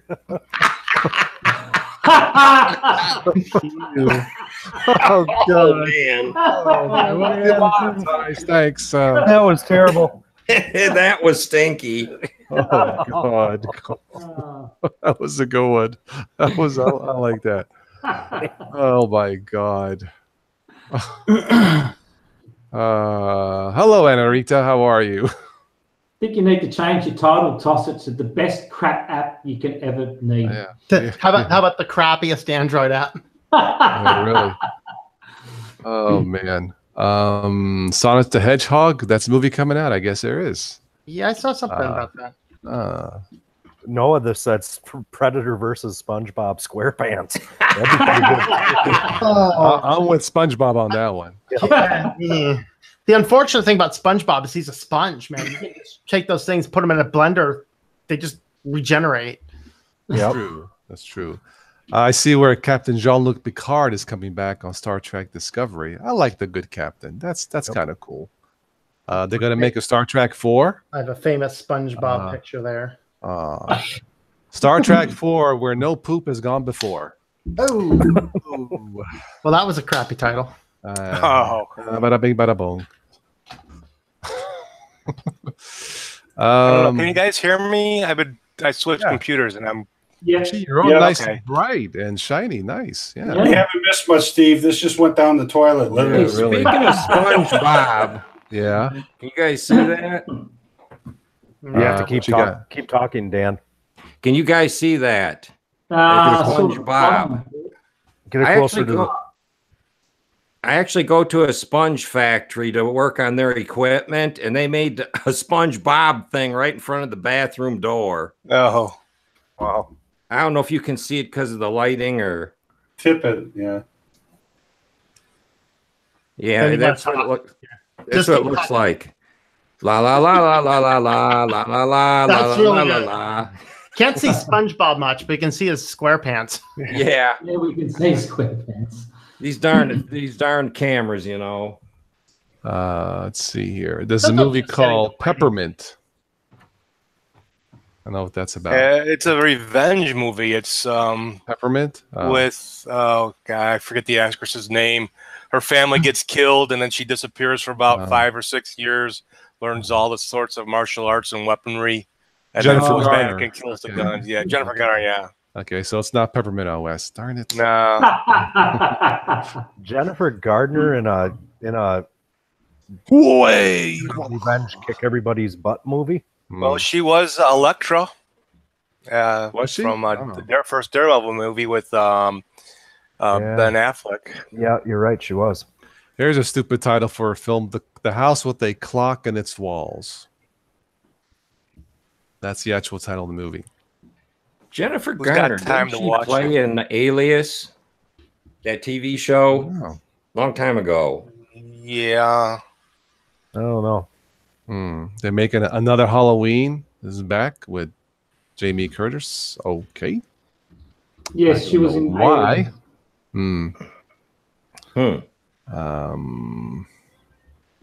She was also 13 going on 30, and she was in Daredevil as well. Pearl Harbor. Creed 2. I didn't see the first Creed. I heard the first Creed was pretty good. That's a spinoff of Rocky, right? Creed? Yeah, kind of. Yeah, it's a very good movie. Is it? Creed Okay. 2 looks pretty good.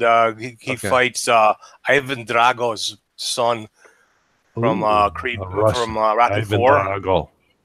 Okay, cool. Nice. I'll have to check it out.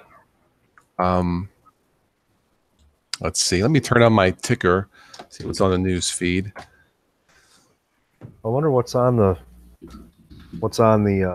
classic movie channel this weekend.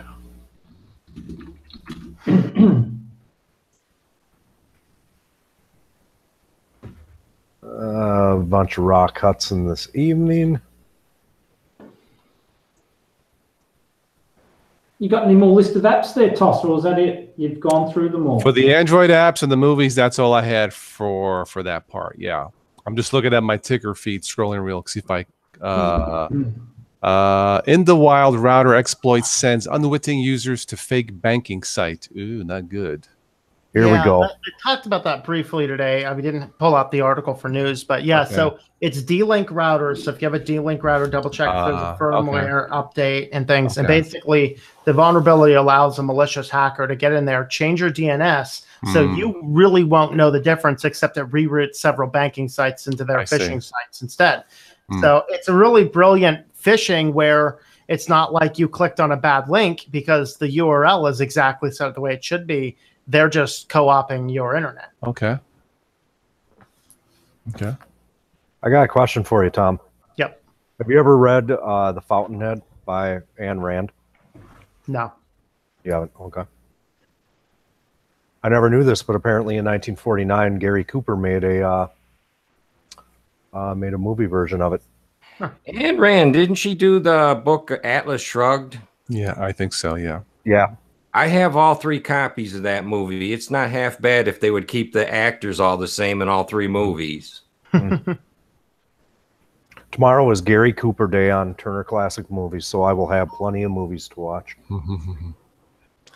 Here's a great, the terrible, great title. The terrible things that can happen when VPNs go rogue. Ooh, that sounds like a movie. Yeah. Wow. Yeah, really. Skynet stuff. Must be terminated. All.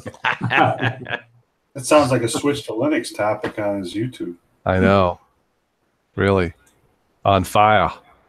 Switch is on fire. Ugh. I could set this place on fire, you know. It just doesn't work as well without the green screen, you know. Yeah. Let's see here. I was just in the middle of installing KDE Neon before we started this chat, so just having a quick look at it. I'm hoping it's the 1804 base, but the live disk is the 1604. I don't know if it updates to 1804 or I downloaded the wrong ISO. I'm not sure. Any ideas, Tom? Have you tried KDE Neon? Sorry, go ahead and say that question again. I downloaded the KDE Neon. I thought it was the 1804 base, but the live disk is on 1604. But maybe it updates to 1804. I don't know. I thought I looked at an 1804, but maybe it's not out yet. I don't remember. No, it is out. I think it's a testing one, but I might have downloaded the wrong one. I think. I'm not sure. Yeah, I know. I looked at Neon recently, and I thought it was 1804, but I could be wrong. I can't remember. There's a few people in Destination Linux Telegram chat that have been trying it out. So there was a link. Dreaming Wolf just says Neon from 1804 is just out in beta. So if you did not download a beta, then you probably got the 16. Okay. I've downloaded the wrong one then. Okay. I'll have to have another look. Yeah, I didn't know that. Yeah, thanks, Dreaming Wolf. I'll have another look. I think I've downloaded the wrong one. Yeah, I think the 1604 had a 1024 as the last 4 digits in the ISO, if I remember right. Well, my one, what did my one have? My one had, what was that one? It was 1036. So I don't know, but I did, yeah, I'm going to have to look around. And my ISO is even older than that I had there. Okay. Yeah. No, I've downloaded the wrong one. I have to try again. Cancel that install, I It think. looks like on the user edition for KDE Neon, the newest ISO date stamp is yesterday, the 9th, and it's a .-20. I've seen that last night. And that's the one I have. Yeah, the user edition. Yep. I thought the user edition was based on 1604 yet, and the developer edition was based on 1804. Oh, yeah, maybe I need to be downloading the, yeah, that's the user edition, isn't it? So I need to do the developer, is it? Maybe. Possibly. Yeah. Git unstable. What's the other one? The other one is the developer edition.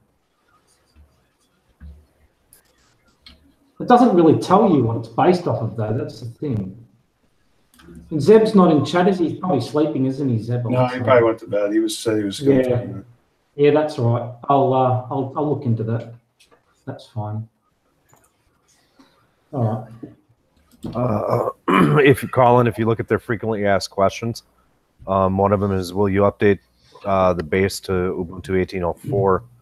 And their answer is yes, we are compiling our packages and starting to make images based on 1804 now. Right. Okay.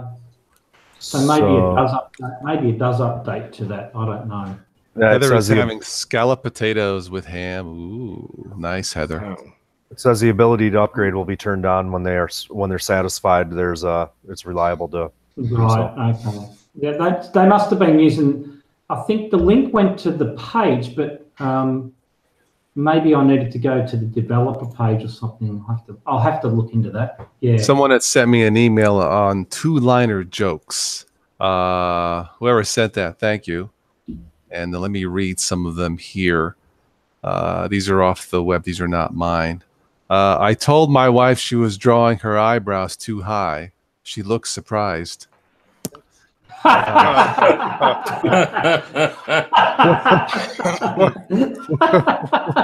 Okay. Working in a mirror factory is something I can totally see myself doing. And you know what? And I'll tell you, all the managers there, when you got a problem, they'll say, "I'll look into it." Yeah, right. Someone stole my Microsoft Office, and they're gonna pay. You have my word. Let's see. What else do we have here? Parallel lines have so much in common. It's a shame they'll never meet. My wife accused me of being immature. I told her to get out of my fort. Fort? Yeah. Apparently. Is that in the tree?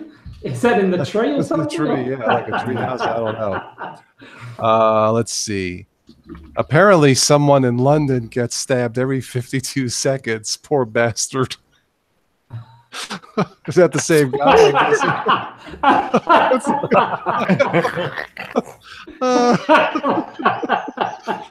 Wow, that's a heck of a bad luck. Yeah, it is. Oh God. How do you find Will Smith in the snow? You look for the fresh prints.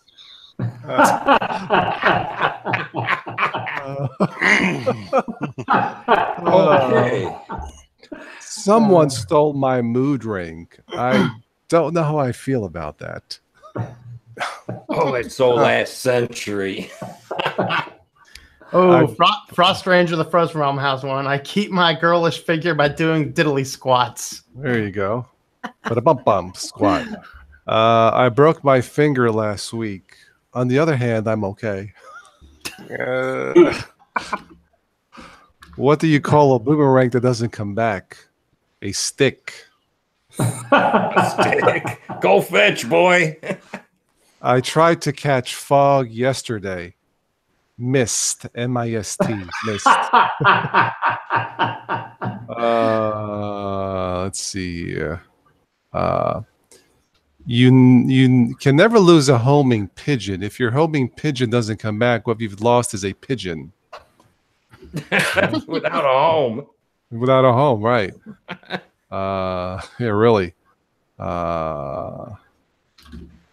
Let's see here. You know what they say about cliffhangers? That's it. There's nothing else. That's a cliffhanger. Let's see. And that's the end of that. So there you go. That's all I got on that one there. And you know how you keep Linux enthusiasts in suspense? Uh-huh. I'll tell you later. Okay.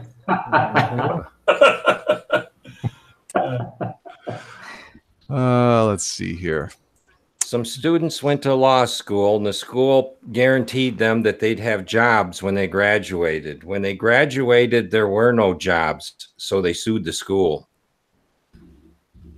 There's probably a lot of that going around now. Yeah. Yeah. I think you missed it, though. Because they were trained as lawyers. I actually heard this on the radio a few days ago. Yeah, right. Wow. Yeah. That's funny. Well, you know, and that's the thing is that actually it's funny because in law schools, one of the things that's come out recently is that law schools have there were a few law schools that were seriously over trumping their numbers because they counted, they literally said, you know, we have this, 80% job placement rate. Well, what they weren't telling people is that the majority of those people were being placed in jobs at Walmart as cashiers. And as long as somebody was working somewhere, they qualified that as they found a job right out. So wow. That's a massive deception, isn't it? That's not real good, is it? I think that's probably goes across the spectrum for a lot of college graduate jobs. Well, it does. As of right now, the most conservative numbers of people who actually have jobs out of college that are, and we're talking sustainable jobs, not in the field, just sustainable jobs that they can live on, they can pay their loans and all that. It ranges between 19% and 42%. And that's the number of people getting any amount of sustainable job. Mm-hmm. So it's really becoming a questionable thing. Is it worth paying money to go to school with those? Because really, it's not that difficult to start in ground up without going to the debt in college. And you might not make as much over the long run, but you're sending a whole lot less to the bank, and you're damaging yourself a whole lot less. And so it's a really sticky situation right now. My second cousin just went through a bunch of that. She went to college to be a professional photographer. Mm-hmm. And when she graduated, she couldn't find work for quite a while. She did a couple gigs in Chicago where she lives. Then she got somehow into a business that required her to deal with money. And they told her if she went back to college to get a CPA, they would. Oh, we lost Daniel. Lost him. Hey, okay, Daniel, we cut off. If she went to get her CPA, they would give her a position that was suited for that particular job, dealing with accounting with money. But she had to go and spend another round of money for college, like she did the first time, to get a good position. Yeah, I know. I mean, I know a couple people who've graduated recently that the one guy I know, he was, I think he's, I don't know, probably 22 is my guess right now. He finished his schooling. He has $120,000 in student loan debt and works as a barista at Starbucks. Or that's just ridiculous, isn't it? But the reality is, though, that's what we're finding. I mean, I don't do anything that I have degrees in. I have a doctor's degree. They don't tell you a doctor's degree disqualifies you for a lot of work. Mm-hmm. People won't want to hire you.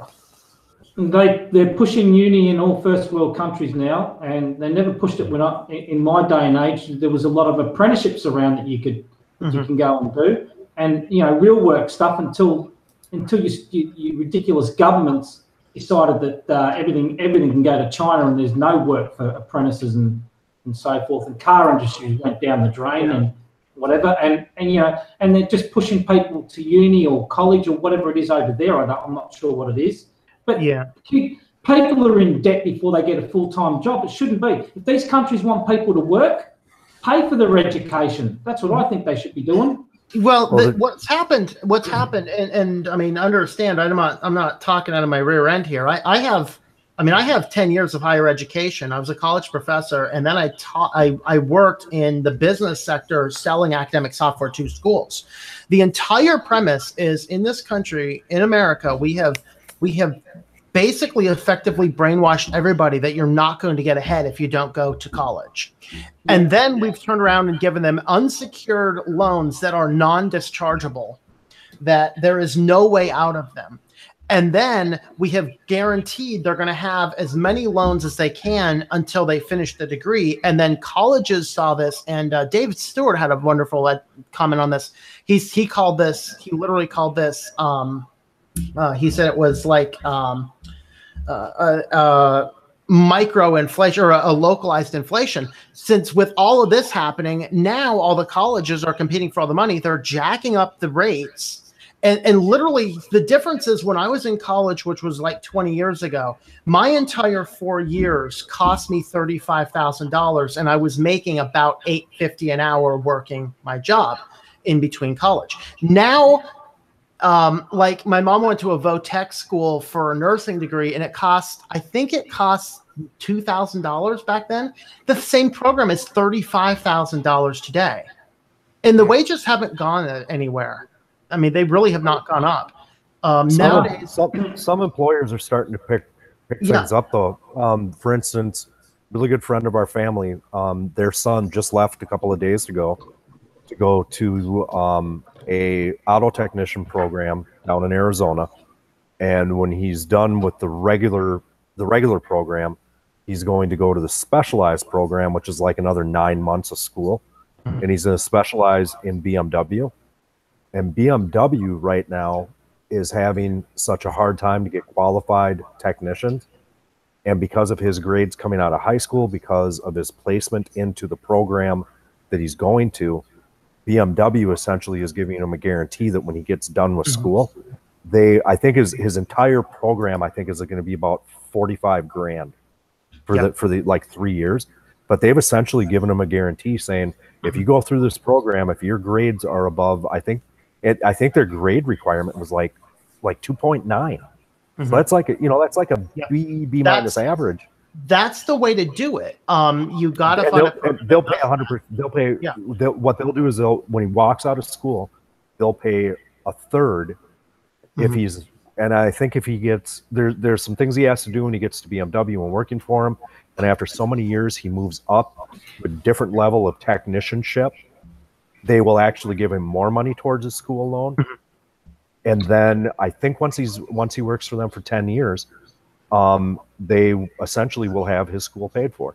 Yep. And I think that is a hell of a deal. Yeah, and that's my advice to young people is don't just go to college without some type of plan like that, because there will be employers that will pay your way, and you got to find those. And then you also have to know what it is you want to do and ask yourself, is it worth the cost differential? Like, my dad owns a huge business, and he will not hire people that come right out of college. He just won't. He'll take their application, just shred them right away. He won't even read them. But if he wanted somebody who comes in out of high school and says, I'm really serious about this, he would pay their way through a trade school to teach them the basic skills, so he doesn't have to, because it basically means that you're going to work here part-time, you're going to go to school the rest of the time, because me paying your education at a good technical school is a cheaper deal than me training you here.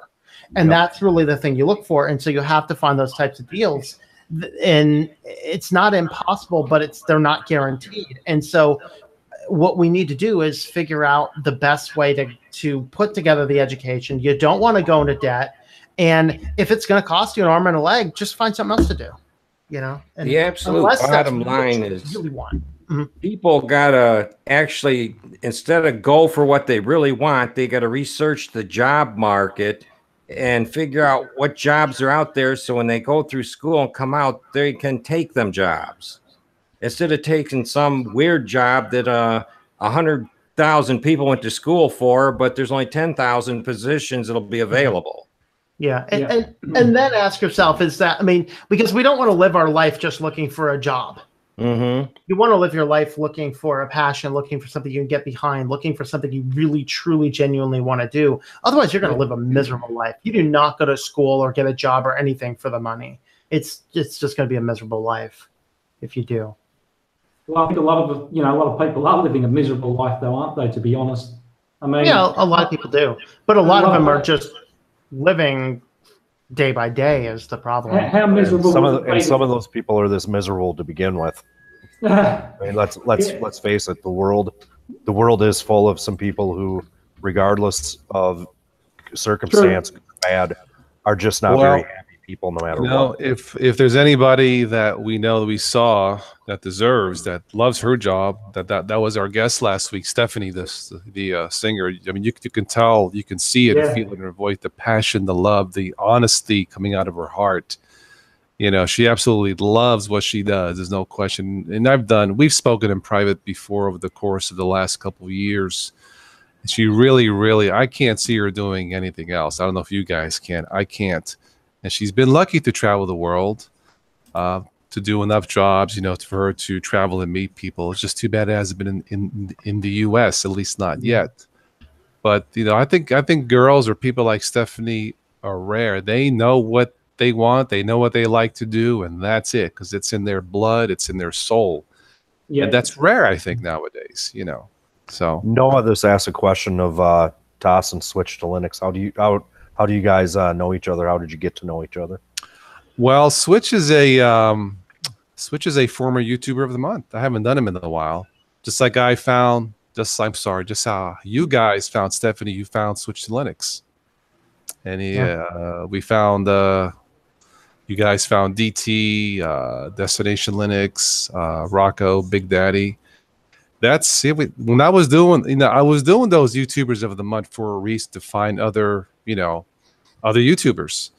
And how we found Stephanie was, I think a couple of years ago, I said, if there's a YouTuber that deserves more, views, and I think I said it doesn't necessarily have to be about tech. Maybe someone who's really has a talent, and that's how you guys found Stephanie, and I agreed. So, but that's how me and Tom met. Yeah.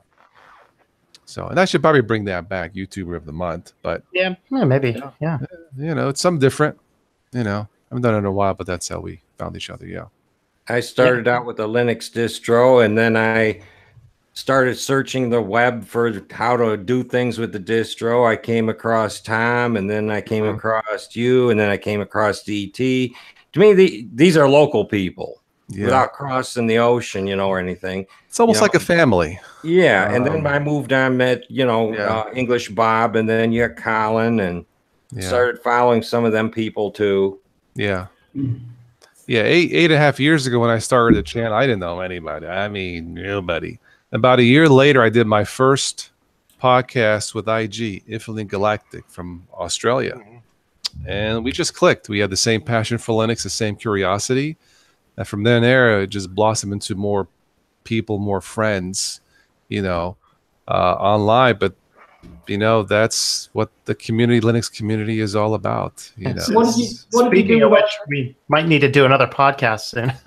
I know it's been a couple of weeks. I won't be available this Sunday night. Yeah, I know. Like for the next 2 or 3 weeks for me is just. I know we can't seem to get. Yeah, it's hard because we got other things, But yeah, I know it's been a while. I think the last one we did was 2-3 weeks ago. I don't even know what the topic was. I forgot. Yeah. But yeah, we need to do another one. So. What was it you did with IG, Toss? But how long ago was that? It must have been a while ago, eh? We started in 2011. I believe he was just started college, I think. And and I liked it because IG's got that signature voice, in my opinion. Yes, he has. Yes. Like I have that voice, and Stephanie has her. He just had that voice, and I sent him an email. Hey, would you like to? I saw one of his videos on Ubuntu, I think, or something. I thought, that's pretty good. I said, would you like to do a podcast about Linux or tech? I said, only rule I have is it's family friendly. He said, absolutely. So our first podcast, I think, was 2 hours, and we could have talked for 4 hours. That was 2011, I believe. And then we just clicked. We had the same likes and dislikes, the same feelings about things, and we did that about 3-4 years. Then he got married, I think. Yep. Right. I think now he's back sporadically. Yeah. So I'll have to get in contact with him. And from there on, he said, "Hey, have you heard of a guy named Spatry?" And that's again, one person to another person leads to another person. That's how I met Spatry, and that's with Spatry. That's when I was doing the weekly Linux thing, kind of like a previous version of Life in Linux, but anyway, it was through the Linux distro community. If I recall. But we were doing a weekly Linux podcast way before, Life in Linux and Destination Linux and the rest, way back with Spatry. And I suppose with IG, that was a weekly Linux show too. I think those were called Tosscasts. I don't remember the IG ones. I only started watching you when you was doing Spatry. I don't know how I found you. It must have been a random thing on YouTube, I think. But yeah, we didn't really have. We try to do them weekly with IG, but again, he's 12 hours ahead. He's from Tasmania. So there was a time zone thing. Who was from IG was? Yes. Mm-hmm. I thought he was in Perth. For some reason, I was thinking he was in Perth. I'm pretty sure he said Tasmania. I'm pretty sure. You might be right. Okay. Yeah. So we try to do them weekly. We did a whole bunch. Then we went. Then me, him, and Spatry formed the Linux A team. You might remember that. And then one Sunday night, I asked Spatry, let's do a tech brief, a Toss Today, Total OS tech brief or something. Toss Today, a TTDB or something. It sounds like a disease. And we did it, and Spatchy was being, wisecracking joker. Being And Spatry. And then he said, that was Spatry, yeah. Yeah. And then he says, maybe you should just call this News and Nonsense or the Sunday Night News and Nonsense Report instead of Total OS Today Report or Brief or something. Like, okay. And that's how the News and Nonsense thing started. Anyway, we did those for a few years, and they were fun. A lot of classic jokes, laughs. And, of course, Spatry has that signature laugh, Yeah. Oh, he does, yeah. But they But were he fun. was good to watch anyway. I used to love watching his intro with the little penguin chasing the Microsoft butterfly and smacking it out. that was just a great intro, that one. And he was full of life, wasn't he? And he was very innovative with his green screen and No, he was pretty passionate about what he did. And a couple summers ago, I think you guys know, he asked me to take an honest Manjaro challenge as a Windows user. Just download, do a full install. And he says, honestly, just tell her what happened. Tell us what you think. So I did it, and I knew I was in trouble when I couldn't even play a CD. And he joked, well, Toss, who plays CDs today? That's not the point. That's not the point, right? I still play vinyl records. Yeah, well, there you go. Who plays CDs? Okay, probably not too many, but anyway, I fixed it, but it went downhill from there. Yeah, you mentioned that, but I was talking to the guy at Copperhead, and I was talking about one of the problems I was having, and it was probably more of a that version of I use Canine Mail on the phone, right? And I said, there's some combination of the version of Canine Mail with Oreo with Copperhead. You could reply to emails, you couldn't write them, you couldn't forward them, anything like that. And I tell him this and tell him all the configurations, and I use POP3 because I think POP3 is the better way to do email. And he's like, what is this, 1992? I'm like, dude, that's not the point. The reality is this. These big tech companies got us so used to IMAP and relying on their servers that our email is all over the place. It's all over the world. We don't even know where it is. There's no way to back it up. There's no way to keep contacts. That's why you use POP3, because when I use POP3, the email is on my device, not in the cloud. And so what's the difference? IMAP is on the cloud, is it? Is that how... I use Thunderbird, and I think it sets up my Hotmail with IMAP. Yeah. So when I delete something from my phone, it actually deletes it from the server as well, right? Because IMAP maps everything to your server. So everything you're doing relies on the internet connection, is always on the server. You delete it, it's on the server. Now, there's some advanced stuff you can do to put things in different places, but by default, POP3 downloads the messages to your device. IMAP relies exclusively on the server. Right. So when POP3 does download it, it still stays on your server, doesn't it? Until you go to your server and delete. That depends on the configuration. Okay. So what I do, because I have so many different devices that could be checking emails for the mobileness of my office, is I have one master computer that clears the server. It clears the server after 10 days. So when a message has been there for 10 days and that computer goes online, everything up to that point in time is cleared. That gives me a chance to grab it from any other device. Yeah, that's how I used to have it set up. And then this IMAP come along and offers it by default, I think, doesn't it? And I didn't really understand it at first, but they just put these things in there and they don't really explain. You don't know. They just put it in there. And so you're relying on the tech company to do what the tech company says you should do. And all it does is it keeps you reliant on them. Yeah. Hey, Tom, a quick question. What smartphone do you use? Funny question. Because the battery blew up today. That's what's left. Oh, my God. Wow. So, tell us about that. Now, what were you using? What was that? That is a Nexus 5, and I will be getting another one on Monday. Okay. Another Nexus 5? And this is the Nexus 5X. And so the Nexus 5X is an amazing phone. And the cool thing is it's still good, and you can buy it for $100. They can be compatible with any network, AT&T, Verizon, Sprint, T-Mobile, wherever. They have a completely unlocked bootloader. They are compatible with about every custom ROM out there. That's why I use it. I was looking at the Nexus 6P because of the Yeah. dual speakers. 6P would be probably a decent one. Just verify it can run Lineage and other stuff like that. Well, I would just have Android. I wouldn't put Lineage. I would just, because those are non-bloated phones, right? They are non-bloated, but except for the Google, you are going to be completely inundated with Google, and that's the problem. So I decided I would attempt to get a different phone at least for a while, and I'm going to take it back tomorrow. I hate it. So that's Samsung J3. Did that blow up while it was on charge, or did that happen while it was on charge? No, it was an issue of it was dropped and the screen went wonky. So I was going to pull out the screen and see if it's something that was just needs adjusted, or do I need to do whatever else? And the battery is so glued in to remove the battery on this phone. I think you actually have to heat it. And so basically taking the battery out, it caused a little explosion in the office. It was quite exciting. Fire alarms were going off, and and started to singe some carpet, and all sorts of other fun stuff. So it's been an exciting day. Actually, he was trying to install Fedora on it. And it just, I was trying to install Fedora, in reality, the feds were at the door.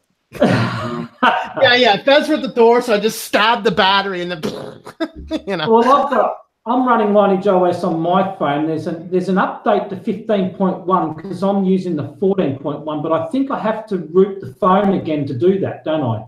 I think it's to jump versions. No, you don't have to root it. You just have to reinstall the operating system again. No, I've tried that. You can go point upgrades will go on the system, but to go from 7 to 8, you'd have to reinstall the operating system. Yeah, well, I'm trying that in recovery, but it's not doing it. It keeps failing. So it keeps telling me I don't have root access because I've got the Lineage downloader app. Have you tried that? The Lineage app? Lineage has an app.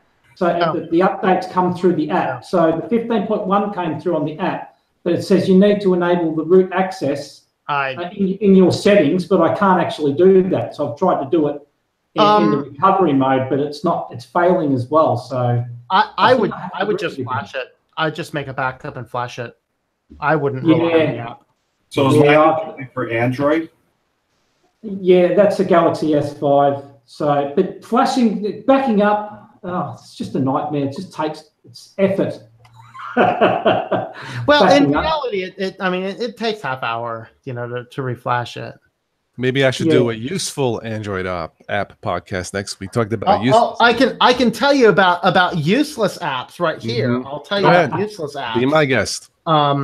Just don't make it crappy. Yeah. Okay. All right. Let me find my settings. Let me tell you all of the apps on this phone that you cannot get rid of. Hey Tim, what are you eating? First and foremost, everything Samsung you cannot disable. You can't even disable. You can't do anything.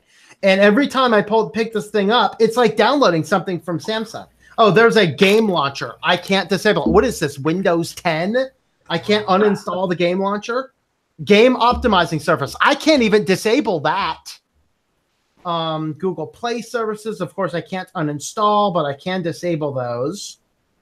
Samsung backup and restore, cannot disable it. Samsung Internet, cannot disable it. I guess that's a web. Samsung themes, can't disable it. So there's just so much crap, bloated crap. Now, the things I did get rid of, Samsung ships with a Bank of America app. Why? Of course, Verizon's bloated crap is on here that I can't get rid of. Sponsored by Bank of America. I don't know. Yeah, I don't know. Well, that's the same way your computer came with McAfee on it, and this is going back to the store tomorrow because I hate it. I'm not messing with that. I have flip phones I can throw in my account until then. So you have the you normally use the older stuff, Tom. You purchased another Nexus 5, but the newer type Nexuses are the Google Pixel, aren't they? Is that right? the Google Pixel is the next phone in line. Yeah. Those are good phones, I heard. Yeah. Mm-hmm. Are they user friendly for custom ROMs or not? Do you know? Oh yeah. Okay. Yeah.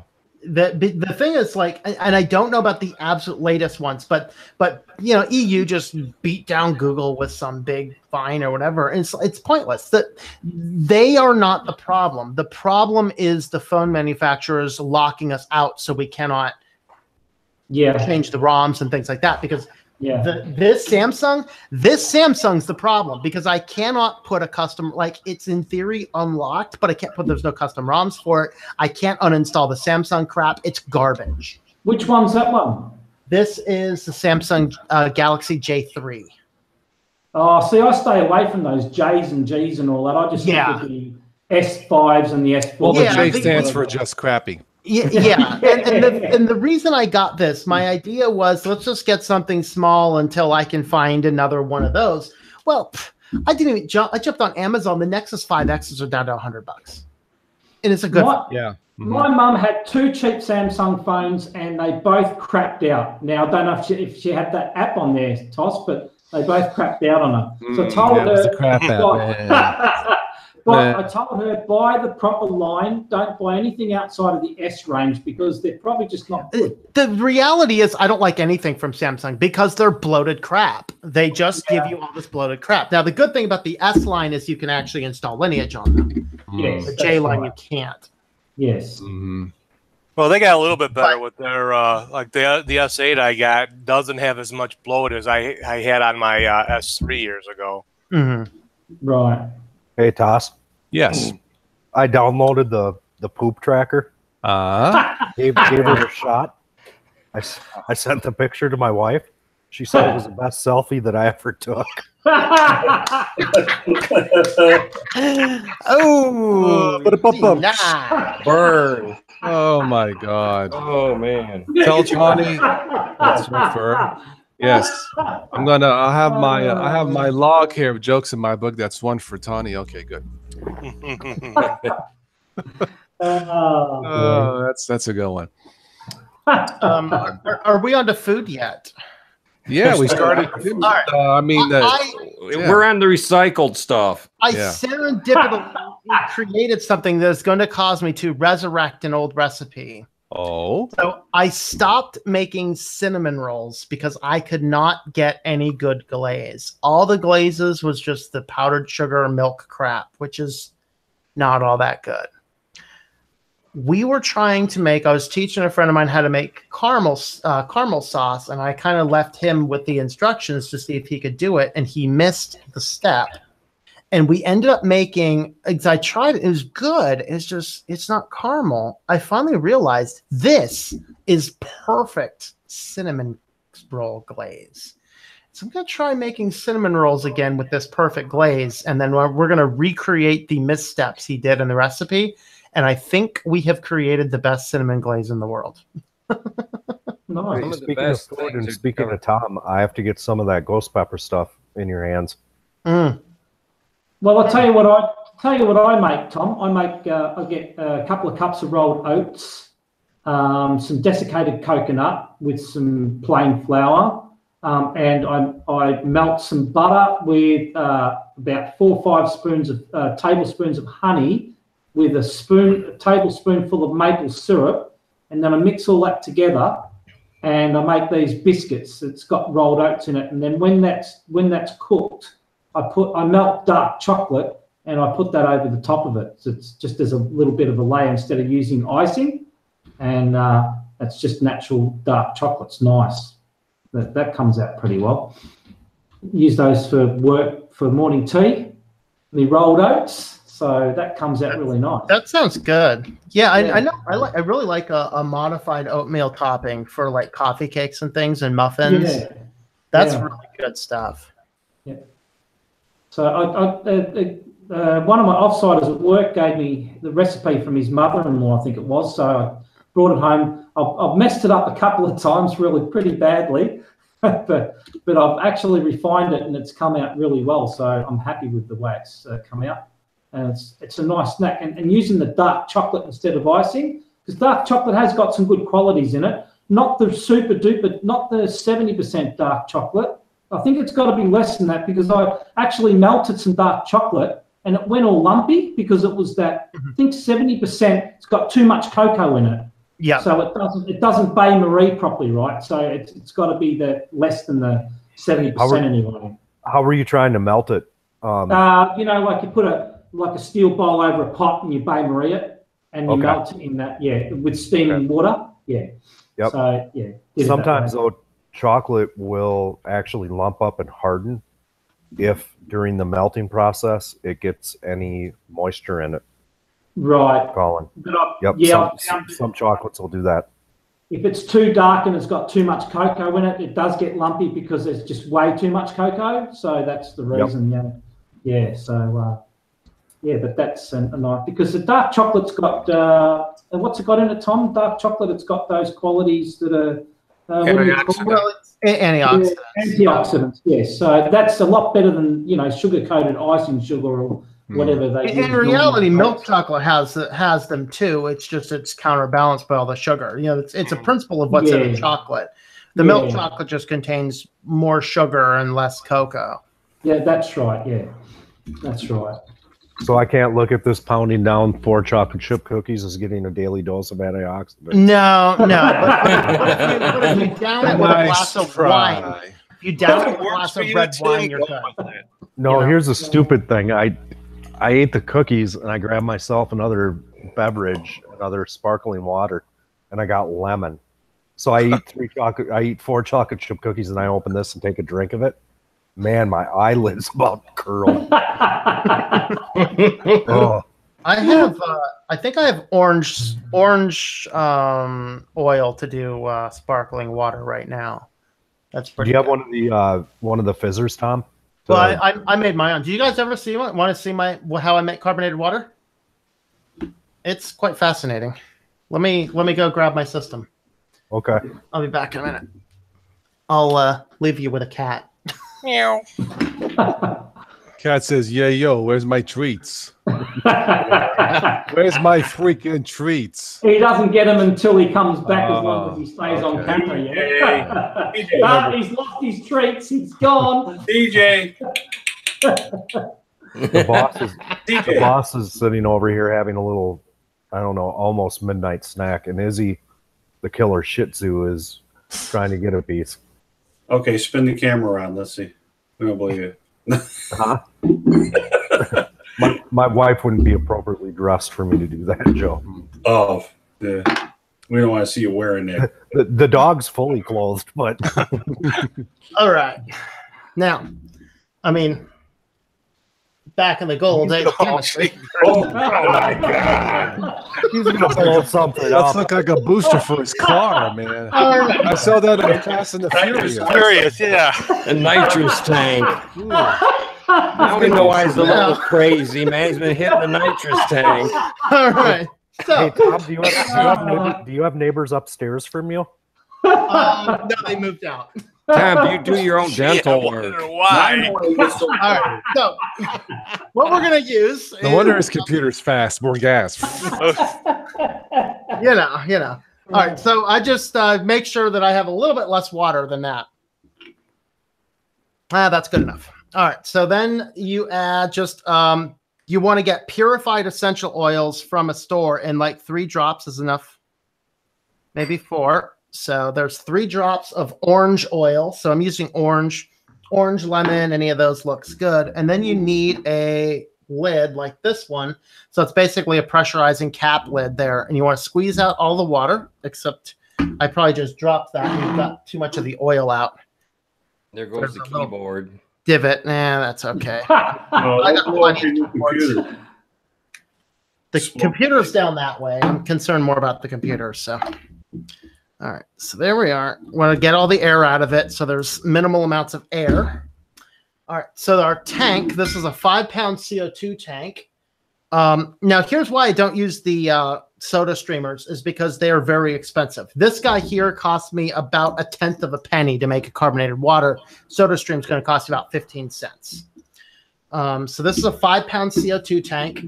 We have a dual regulator. One of them is going to tell me the this one's going to tell me the pressure in the tank. So that'll tell me how the tank's doing. The top one tells me the pressure delivered. You want to keep it about 55 PSI. So Holy cow! Okay, Smoke's gonna blow up. we should probably say this right now. There you go. Kids, don't try this at home. Yeah. Tom is a professional bottle fizz. Well, I'm actually a chemist. So this Oh, is he's a chemist. Oh, wow. this is actually the type of thing you'd use for some you get a lot of these components at like a beer making facility. So this guy here is a safety regulator, so I can pull this and it's gonna pull out, just make sure things are depressurized. So what I should be seeing here is this one's here capped over 70 just because it's airflow is going through it right now. So then what I need to do is pushing this down here is going to push the power over to my cap, which I don't want to do right now. And then what you want to do is cap this on like that. Push this down, so we should now be stabilized about 55 psi. And we're about 66. That's a little high, so we don't want to see it explode. So we want to probably. Oh, come on, let me see. You're taking the fun out of it. I know. Yeah, well, I can't seem to get the thing to go down anymore, so I don't know. Maybe I will.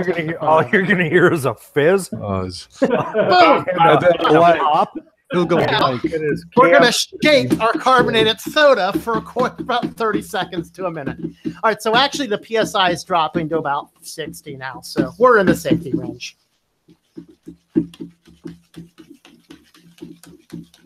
Pop, pop, fizz, fizz. Yep. And that's a lot of work for a freaking soft drink. It sure is. Yeah, here, Next let me thing, do bring that. out the heat. I'll do the same thing Tom's doing. Pop. No, you gotta shake it first, Tim. Now, if there's nitrous oxide in that bottle, it might be more exciting. No, it's CO2. Yeah, if it was helium, it'd be more exciting. Yeah, next he's gonna bring out the helium tank. So yeah, we're pressurized about 65 or so. So now I'm going to switch this guy off. I'm going to turn off my tank. Should be that direction there. Should be, and then pop the top off. And then now I actually just want to leave that sit for just about a minute or so. Just calm it down just a bit. So that is how you make seltzer water. How much was the tank? The first time you buy a tank, it's like $80. But then what you do when it runs out is you need to just take the tank, you exchange the tank. It costs about $15. You just cruise around the neighborhood, wait until you find a kid's birthday party where they're filling up balloons. And when they ain't looking, grab the tank and run. Well, you can't do that actually because tanks are rated for different gases. So this is, I mean, if you take this in, it is rated as specifically as CO2. So you'll see the safety label there. So you can't take a helium tank in and exchange it for CO2. You have to exchange it for helium. Yeah, you want to bleed the CO2 out of the regulator or else the gauges will become incorrect after a while. Yeah. That's why I keep it turned off and depressurized. So now we just need to very slowly open it. There comes Mount Rushmore. Nope. Just got to open it very slowly, depressurizing it. Where else on the World Wide Web could people be sitting watching us talk live? A Total OS exclusive. How to make fizz water. That's right. We've gone from the pooper app to the gas app. So that entire setup, when we did all our calculations, that entire setup I think cost me maybe $150 to put together, I think, with everything there, and it makes about 1,000 liters of fizzy water. A SodaStream, you're only going to get, I think you're only going to get like maybe 30 or 40 out of it, and it costs about $20 to replace one of those CO2 tanks. That's why I do this method.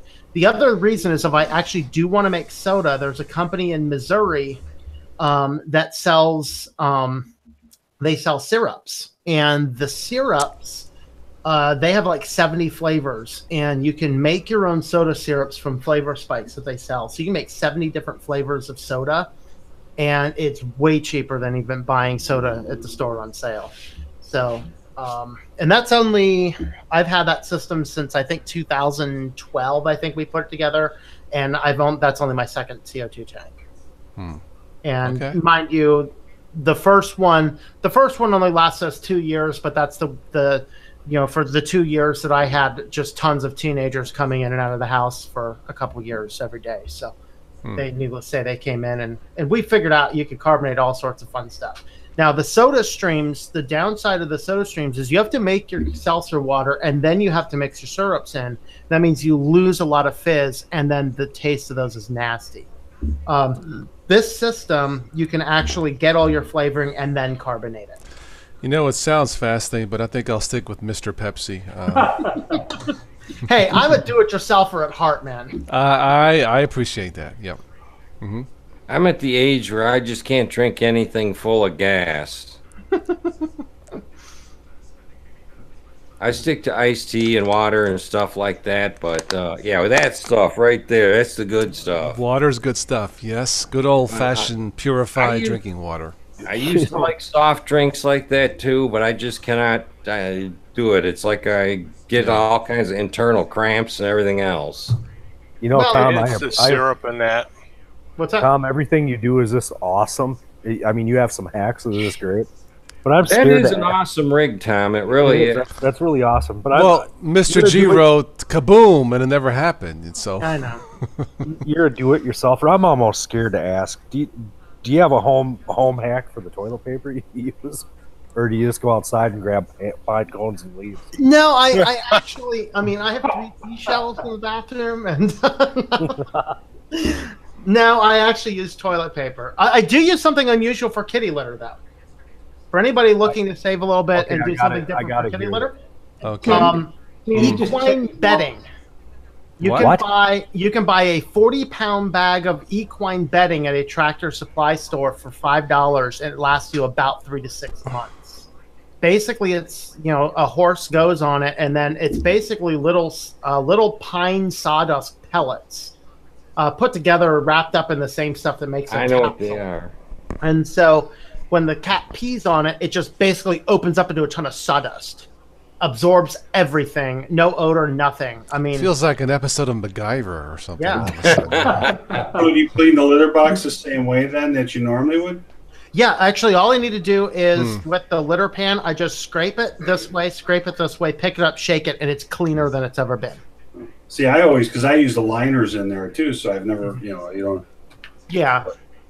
Wow, that's interesting. And we have people. There's a lady that's got an equine farm or rescue center over here The too. thing is, you got to train your cats to use it because they don't want to use it right away. So you basically start cutting it in, and then you wean off the kitty litter. So Okay.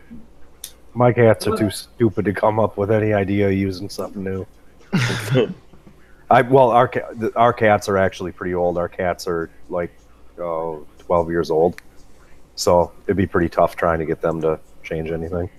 yeah, I mean, You'd mine be were surprised. about 10 years old when I changed them. No, you should go. Yeah.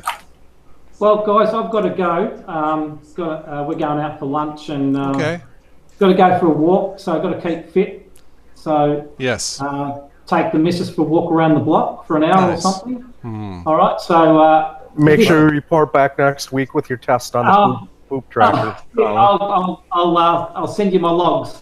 Logs. My log logs. Alan, it's good to see you. You Yeah. take care now. Guys, just love talking with you guys, chatting here. Always and a all the people in pleasure. chat. It's just Always a great. pleasure. So, Yes. Take you care, guys guys. have a nice weekend. Yeah. May see Joe tomorrow on Big Daddy Linux Live and some others maybe, but have a nice evening, and it was great as always. Enjoyed myself. Blessings, You Colin. too. Yep. Take care, Colin. Take care, Colin. Bye. Bye bye. Bye. Yeah, I think I'm going to leave too. I actually leave for Orlando tomorrow. Oh, Another Florida. vacation. Weren't you just in Nice. Tennessee? Yeah. Kentucky. Kentucky. Yeah. Another vacation? I don't get to take mine much. I get 5 weeks a year, and I'm lucky if I take 3. Uh, But Is yeah, this this a is our big vacation or a family business trip. trip? No, this is wife, son, and I going, and Cool. it's going to be nice. I'm looking forward to it. like going to Disney Disney World World? or Disney, SeaWorld, and Universal. Cool. nice. I used to live there. Yeah. Lots of people. Be prepared to wait in line. Long Oh waits. yeah.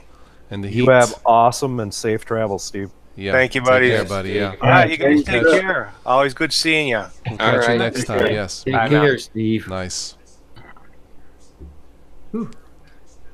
I What the really hell? like seltzer water. I just don't drink a ton of it.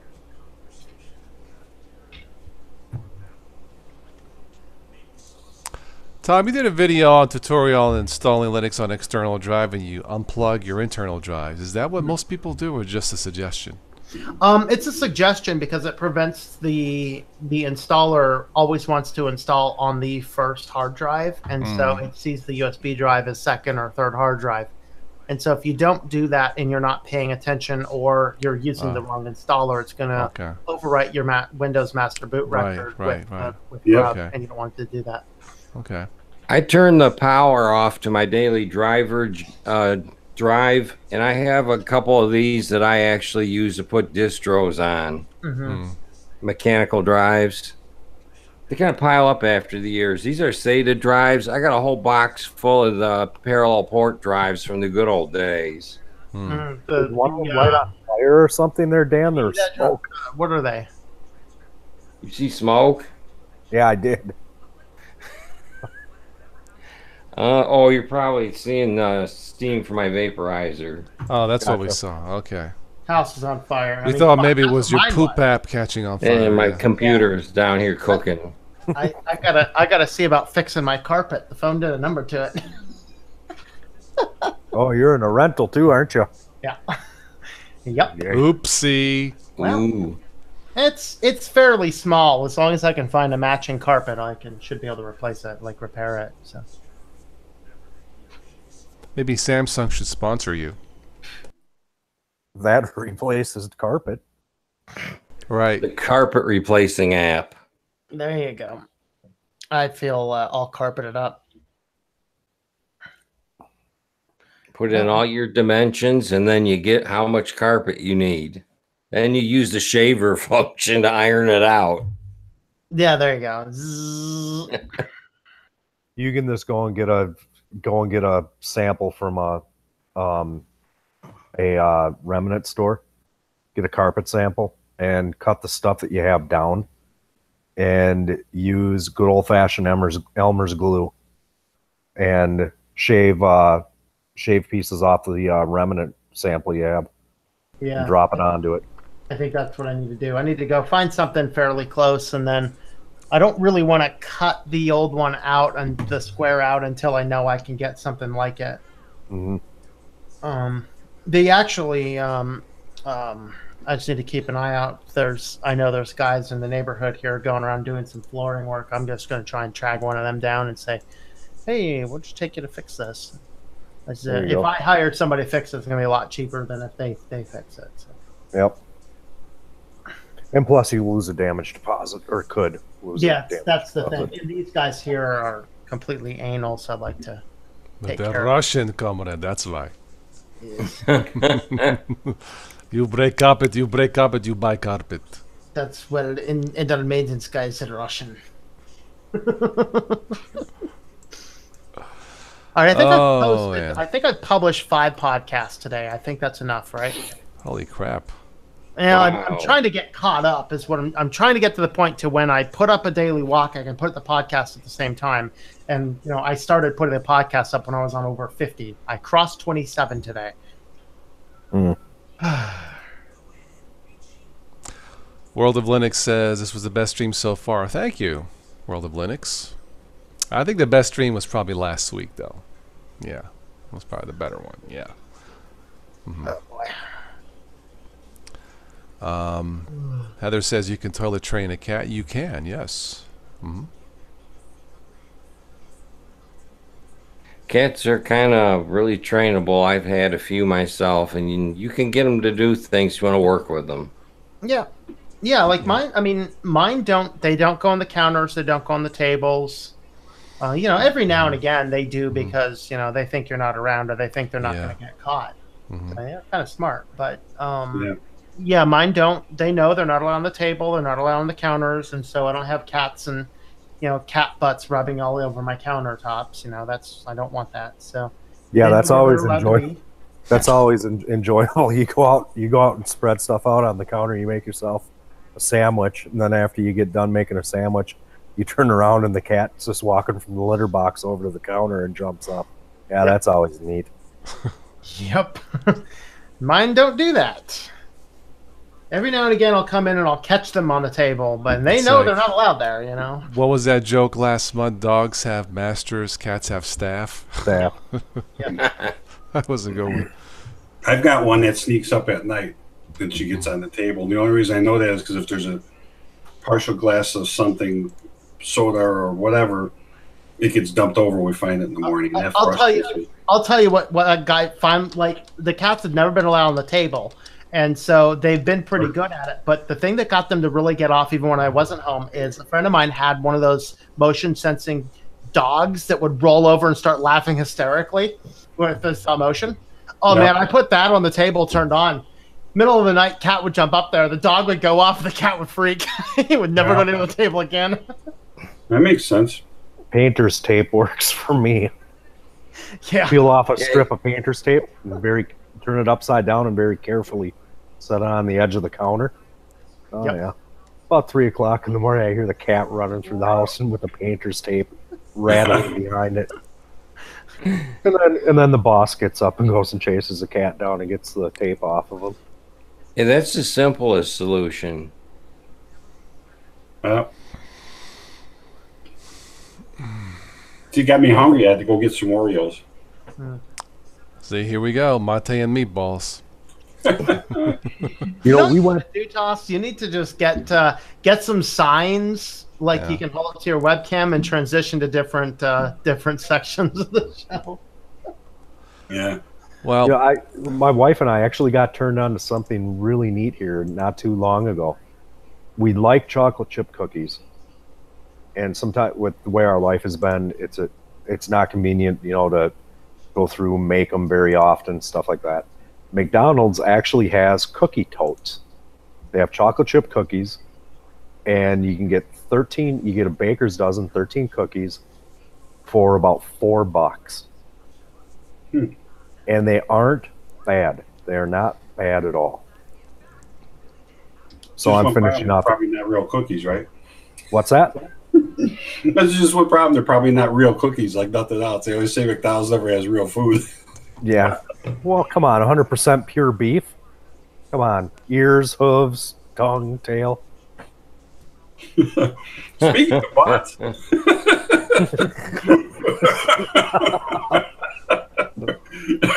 Oh no! Oh boy! Oh boy! Poor Carb. He's gonna shoot. We'll never get to come out here again. Well, we're just about ready to wrap this up. I have some other one-liner jokes to wrap this up on a high note, since this was a crappy streamcast tonight. Let's see, what do we have here? The crap app. Pooper app. What was it called? Pooper app? Poop tracker.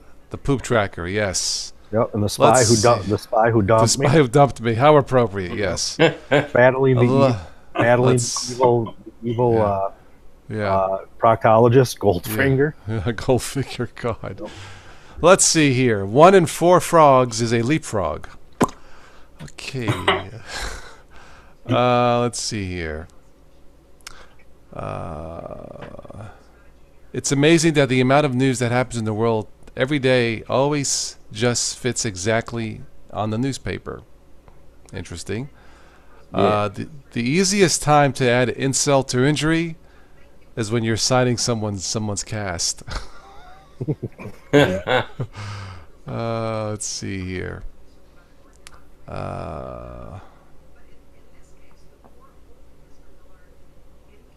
My dad always knew I was going to be a comedian. When I was a baby, he said, "Is this a joke?" My grandfather invented the cold air balloon, but it never really took off. I guess so. Police arrested 2 kids yesterday. One was drinking acid. The other was drinking fireworks. They charged one and let the other one off. That's I like that one. Oh like that. boy. Oh man. Let's see here. If you don't know what introspection is, you need to take a long, hard look at yourself. Yeah. Let's see. My grandmother started walking 5 miles a day when she was 60. She's 97 now, and we don't know where she is. We lost grandma. Look Oh out. God. Crime in multi-story car parks. That is wrong on so many levels. Okay.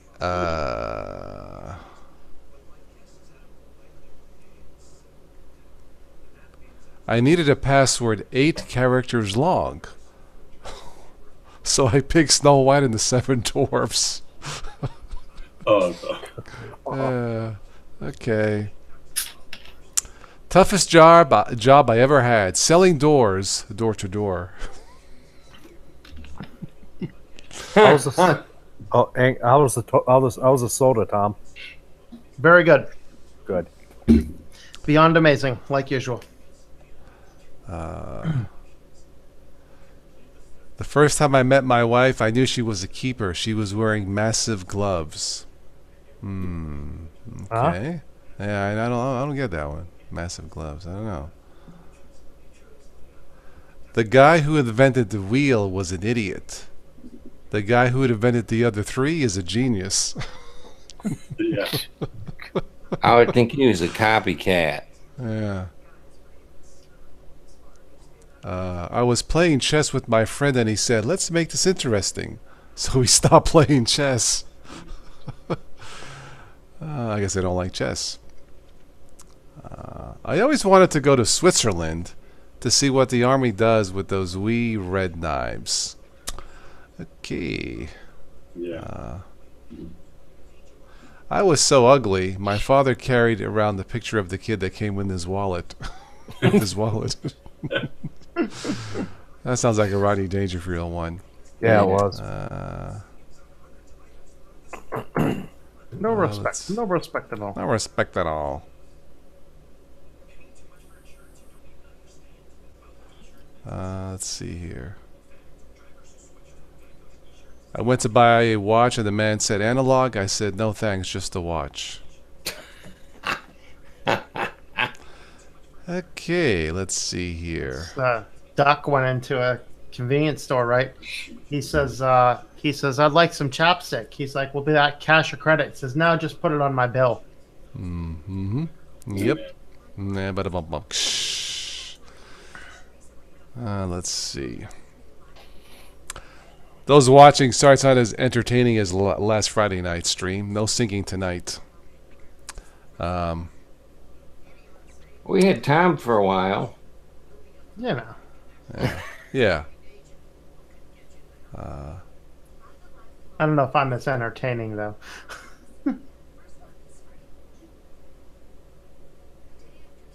Well, anybody that'll jump on the web and make soda, yeah, I would say so. You could actually put that in one of your cooking hack videos. I probably will eventually.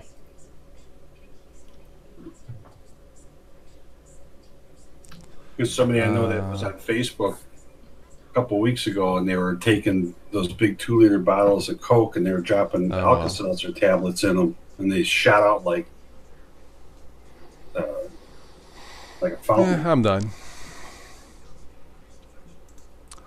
All right, last call in the chat. I guess we'll wrap it up.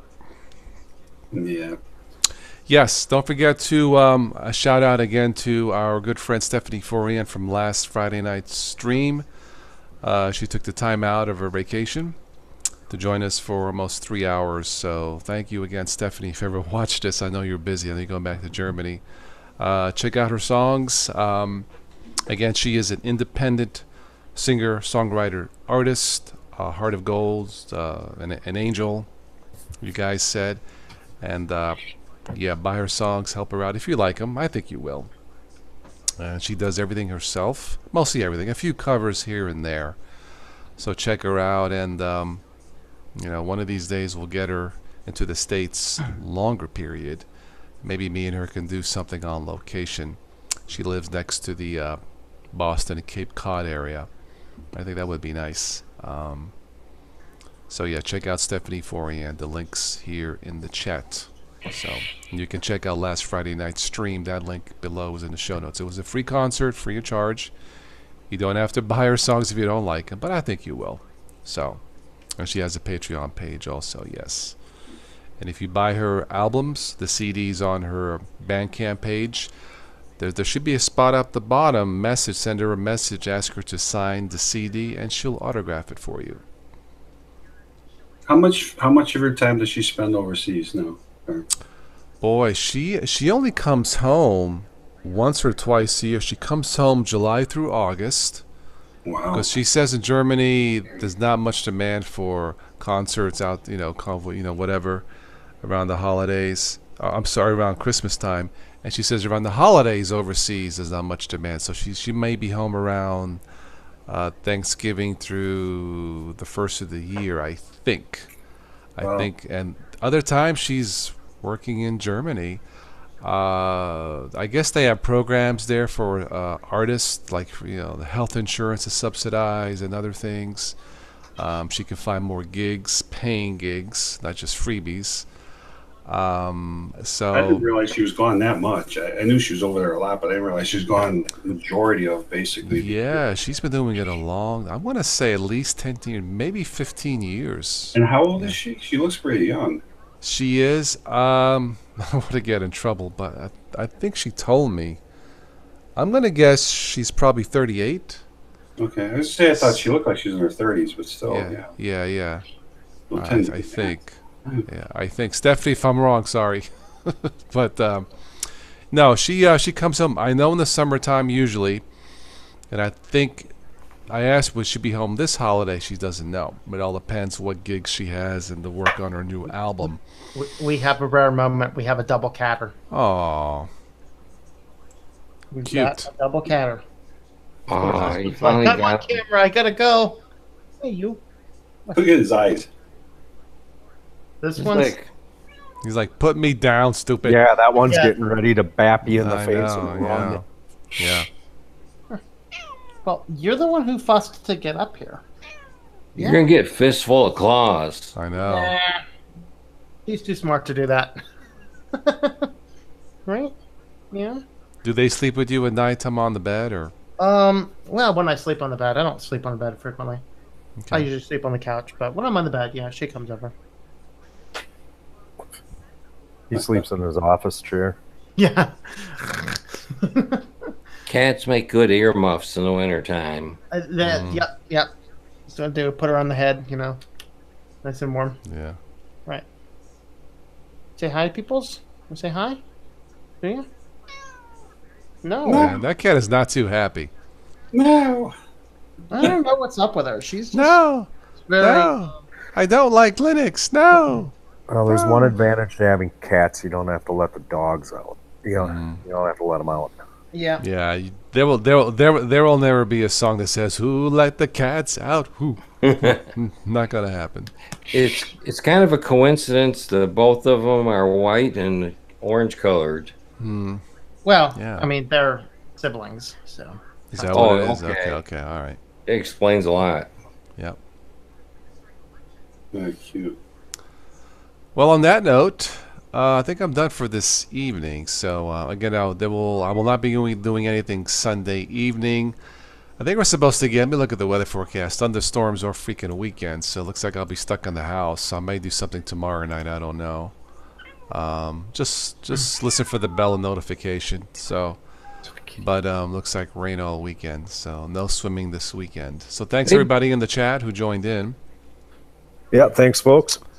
This was fun. So again, if you missed any of this, you can replay this at your own risk for tonight's. Don't forget to hit that like button. Yep. And don't Yep. forget to download that amazing app and keep track of your logs. Yes, a log. Yes, but now if you want really quality entertainment, forget tonight. Just look at last Friday night's stream. It's a lot better. Snazzy Butterfly, thank you for. I think you're new to the stream. Everybody, please say hello to Snazzy. I think she's new. I think. So I should have said that before. Sorry. Oh, you're at work, Snazzy. Okay. Wow. Get to work. Yeah. Thank you for stopping by. Cool name, Snazzy Butterfly. Sounds like a movie. Anyway, oh, there we go. Doggy says, "Don't ignore me. All you do is play with Linux. You don't play with me." I want to go bite mom. Okay, Snazzy. You watched before, but just lurked. Well, thank you for stopping by. Everybody say hello and goodbye to Snazzy. Awesome to see you. Snazzy, what do you use? Did you post something? What computers? What type of system? Are you a dual boot or just Linux? If you posted it, I missed it. Sorry. Just out of curiosity. Yes, we can announce it here. The new edition of Testing on Temptations was just this second approved for printing. So we are going to meet our September 1st printing shipping deadlines. That's your next book, Tom? It's the republishing of the first one because I needed to get it away from the other place because I was selling one book. It was horrible commissions. Snazzy dual boot. Wow, nice. Oh. Yeah, cool. Windows 10 and using KDE Neon. Wow. Okay. Windows 10 was okay for you, Snazzy. No issues after updates. I need an updated version of Adobe to use the print one. Actually, I kind of have a problem putting the same operating system on the same disks and using Linux or some other on a disk along with it. You know, the traditional dual boot, we have two operating systems on two hard drives.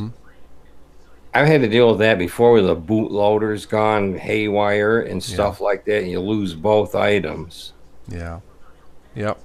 Did we even cover any Linux news this evening, other than my rant? Other than your rant. Well, I guess the Android app's somewhat Linuxy. Yeah. I don't think we did we? No. Snazzy dual boot would do separate drives. Windows 10 never gave me a problem until recently. Boot's so slow. May need defragmented. Yeah. And use the built-in cleaner to clean out the, junk. There also may be too many kernels located in the bootloader section. You may have to clean out keep maybe 2 or 3 of them and get rid of the rest of them. It's on an SSD and it's still slow. Wow. Okay. Well, it depends on the space it's burning up too, because if they're doing updates, it burns up a lot of drive space too. And Right. I should have asked if there were any Chromebooks users here in the chat, just out of curiosity. So that Pixel, Tim, has been pretty much flawless? 100%. Wow. The Pixel book, absolutely. That's a hell of a Linux standard. It is. There, nothing. It, from the first time I took it out of I turned it on, perfect. Maybe next Friday we'll do a stream just on Chromebooks. Talk about that. How's that sound? Maybe next Friday, yeah. Since you got more experience in it, yeah. No Chromebook, World of Linux, okay. Yeah, there have been people out there who are scared about having a Linux standard that it'll take away from the open source, from their freedom of choosing Linux or distros. I think it's the opposite. It'll expose more people, Windows users, to the possibilities of Linux and make them curious, just like I was years ago. That's how I see it, Yeah. And they'll have something that actually works out of the box. So, they don't have anything with a larger screen, though, do they typically? I don't think so. Not yet. No, you can get 13 large, isn't it, or something? I thought 13 was the largest I've seen. Yeah. Nope, there's 14. The Pixel book. Okay. The Pixel book is 14. That's still not bad. Is there an HDMI port there, Tim, on the Chromebook? Okay. On the, to a monitor. Okay. Yeah, on the higher end. Yeah. Okay. Yeah, so there you go. And I believe, let me look real quick. I believe Lenovo has They're pretty pricey then, right? They're about $1,000. The Pixelbook, the base model is typically $999, and they had a special on them for $200 off.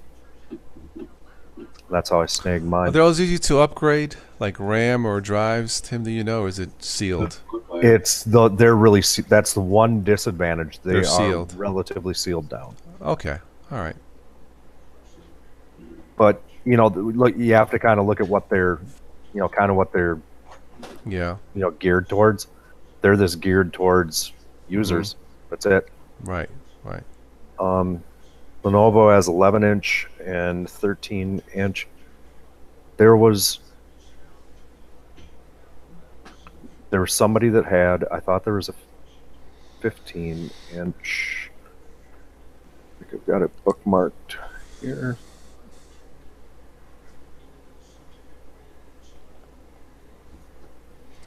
They have standard USB ports? Yes. Okay.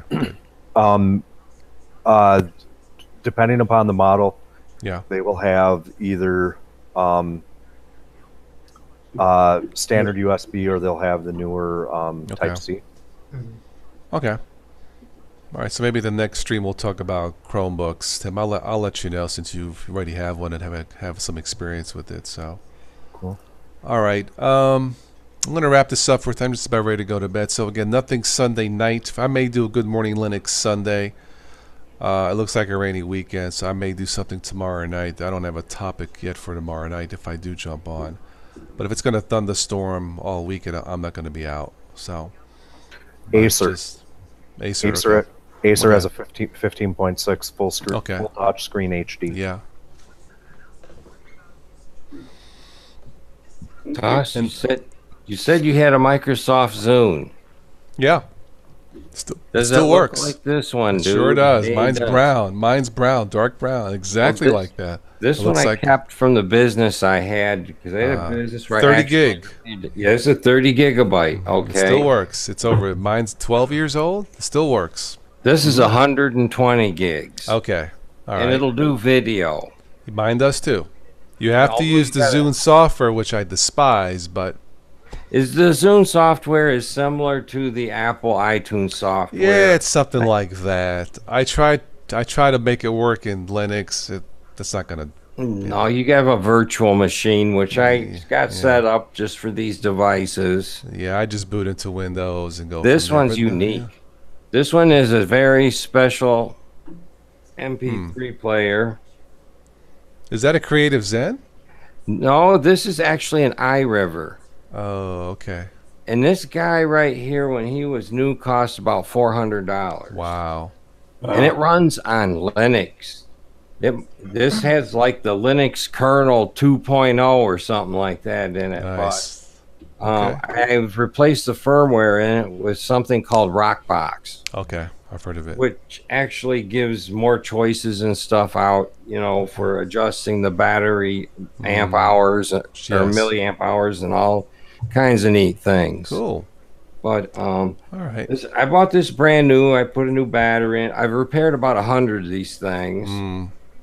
And this thing has USB ports. Nice. It works with Linux. Nice. So you can take music off Linux, plug in your USB cable to the bottom of this. It's got two of them. One's media and one's data. Okay. And on the bottom of it, if I don't even see it, but yeah, I see. You hook up the cable to the data and allow you to directly download music or any other data to the hard drive. You can put files on this thing to transport them. Before, Nice. This is before like USB sticks were popular. Nice. Cool. So if you wanted to transport a Word document to another house, you could use this. So Snazzy, you have Chromebooks on your job, Snazzy Butterfly? Interesting. Okay. The screen is so small. Okay, well, that's interesting. Part of your job. Cool. Tom, are you still having issues with your Patreon? The people trying to come on and being denied? I haven't had any of those. Okay. Everyone that I started, like, everyone that was on the last month is still Okay, confirmed. I'm still having issues. It's like up and down, up and down. I don't know. Yeah. I mean, I'll leave it for now, see what happens here in a month or so, but it's almost like it's not worth it for me, but I'll see what happens, you know. So this was interesting. The in the book preview, when I redid the book, I put in nice quotes over there. I'm not sure it's going to show up on the camera, but I put in little quotes on the interior designer for the publishing software or the printing software. It's coming up with a quote on the PDF downloadable proof. It's not. So I'm wondering if those are going to show up, and do I just want to go ahead and print them without or go with it? I don't know.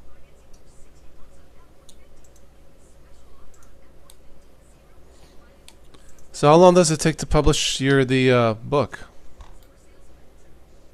Well, once you, of course, the biggest thing is writing it, and then once it's written, then you need to do the formatting, and then submit it. Usually, once you submit it, it takes just about a day or two to pass all the submissions. Okay.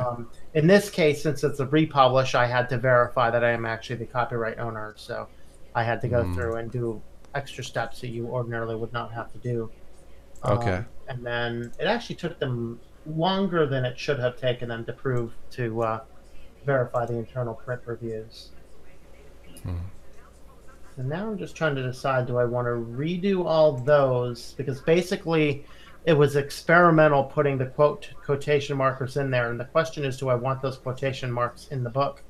Or am I okay if they're not in there? I just saw a breaking story. At first, I didn't know if it was real or not. About they said Horizon airplane that was stolen from SeaTac Airport has since crashed. They said two F-15s were scrambled and took it. They believe, or what took it down. It was took off without authorization. Horizon aircraft. Horizon Air. Never heard of it. It looked like a smaller plane, but oh, jeez. wow. Alaskan Airlines reports unauthorized takeoff at SeaTac Airport in Washington State. An unauthorized person reportedly took control of a jet Friday evening and took off from Seattle-Tacoma International Airport. Have not yet confirmed the reports. However, around 9:15 Pacific, Alaska Airlines tweeted, "We are aware of the incident involving unauthorized takeoff." It was for an employee. I just see it. Employee hijacked. Oh, okay. Oh. Early reports the suspect was speaking to air traffic controllers. Oh boy. Not the kind of news you want to have in the nonsense part of it. It's yeah. Somebody tweeted. Apparently, someone stole a plane from SeaTac. Saw two fighter jets fly overhead and then smoke. Crashed into Puget Sound. Okay. Yep.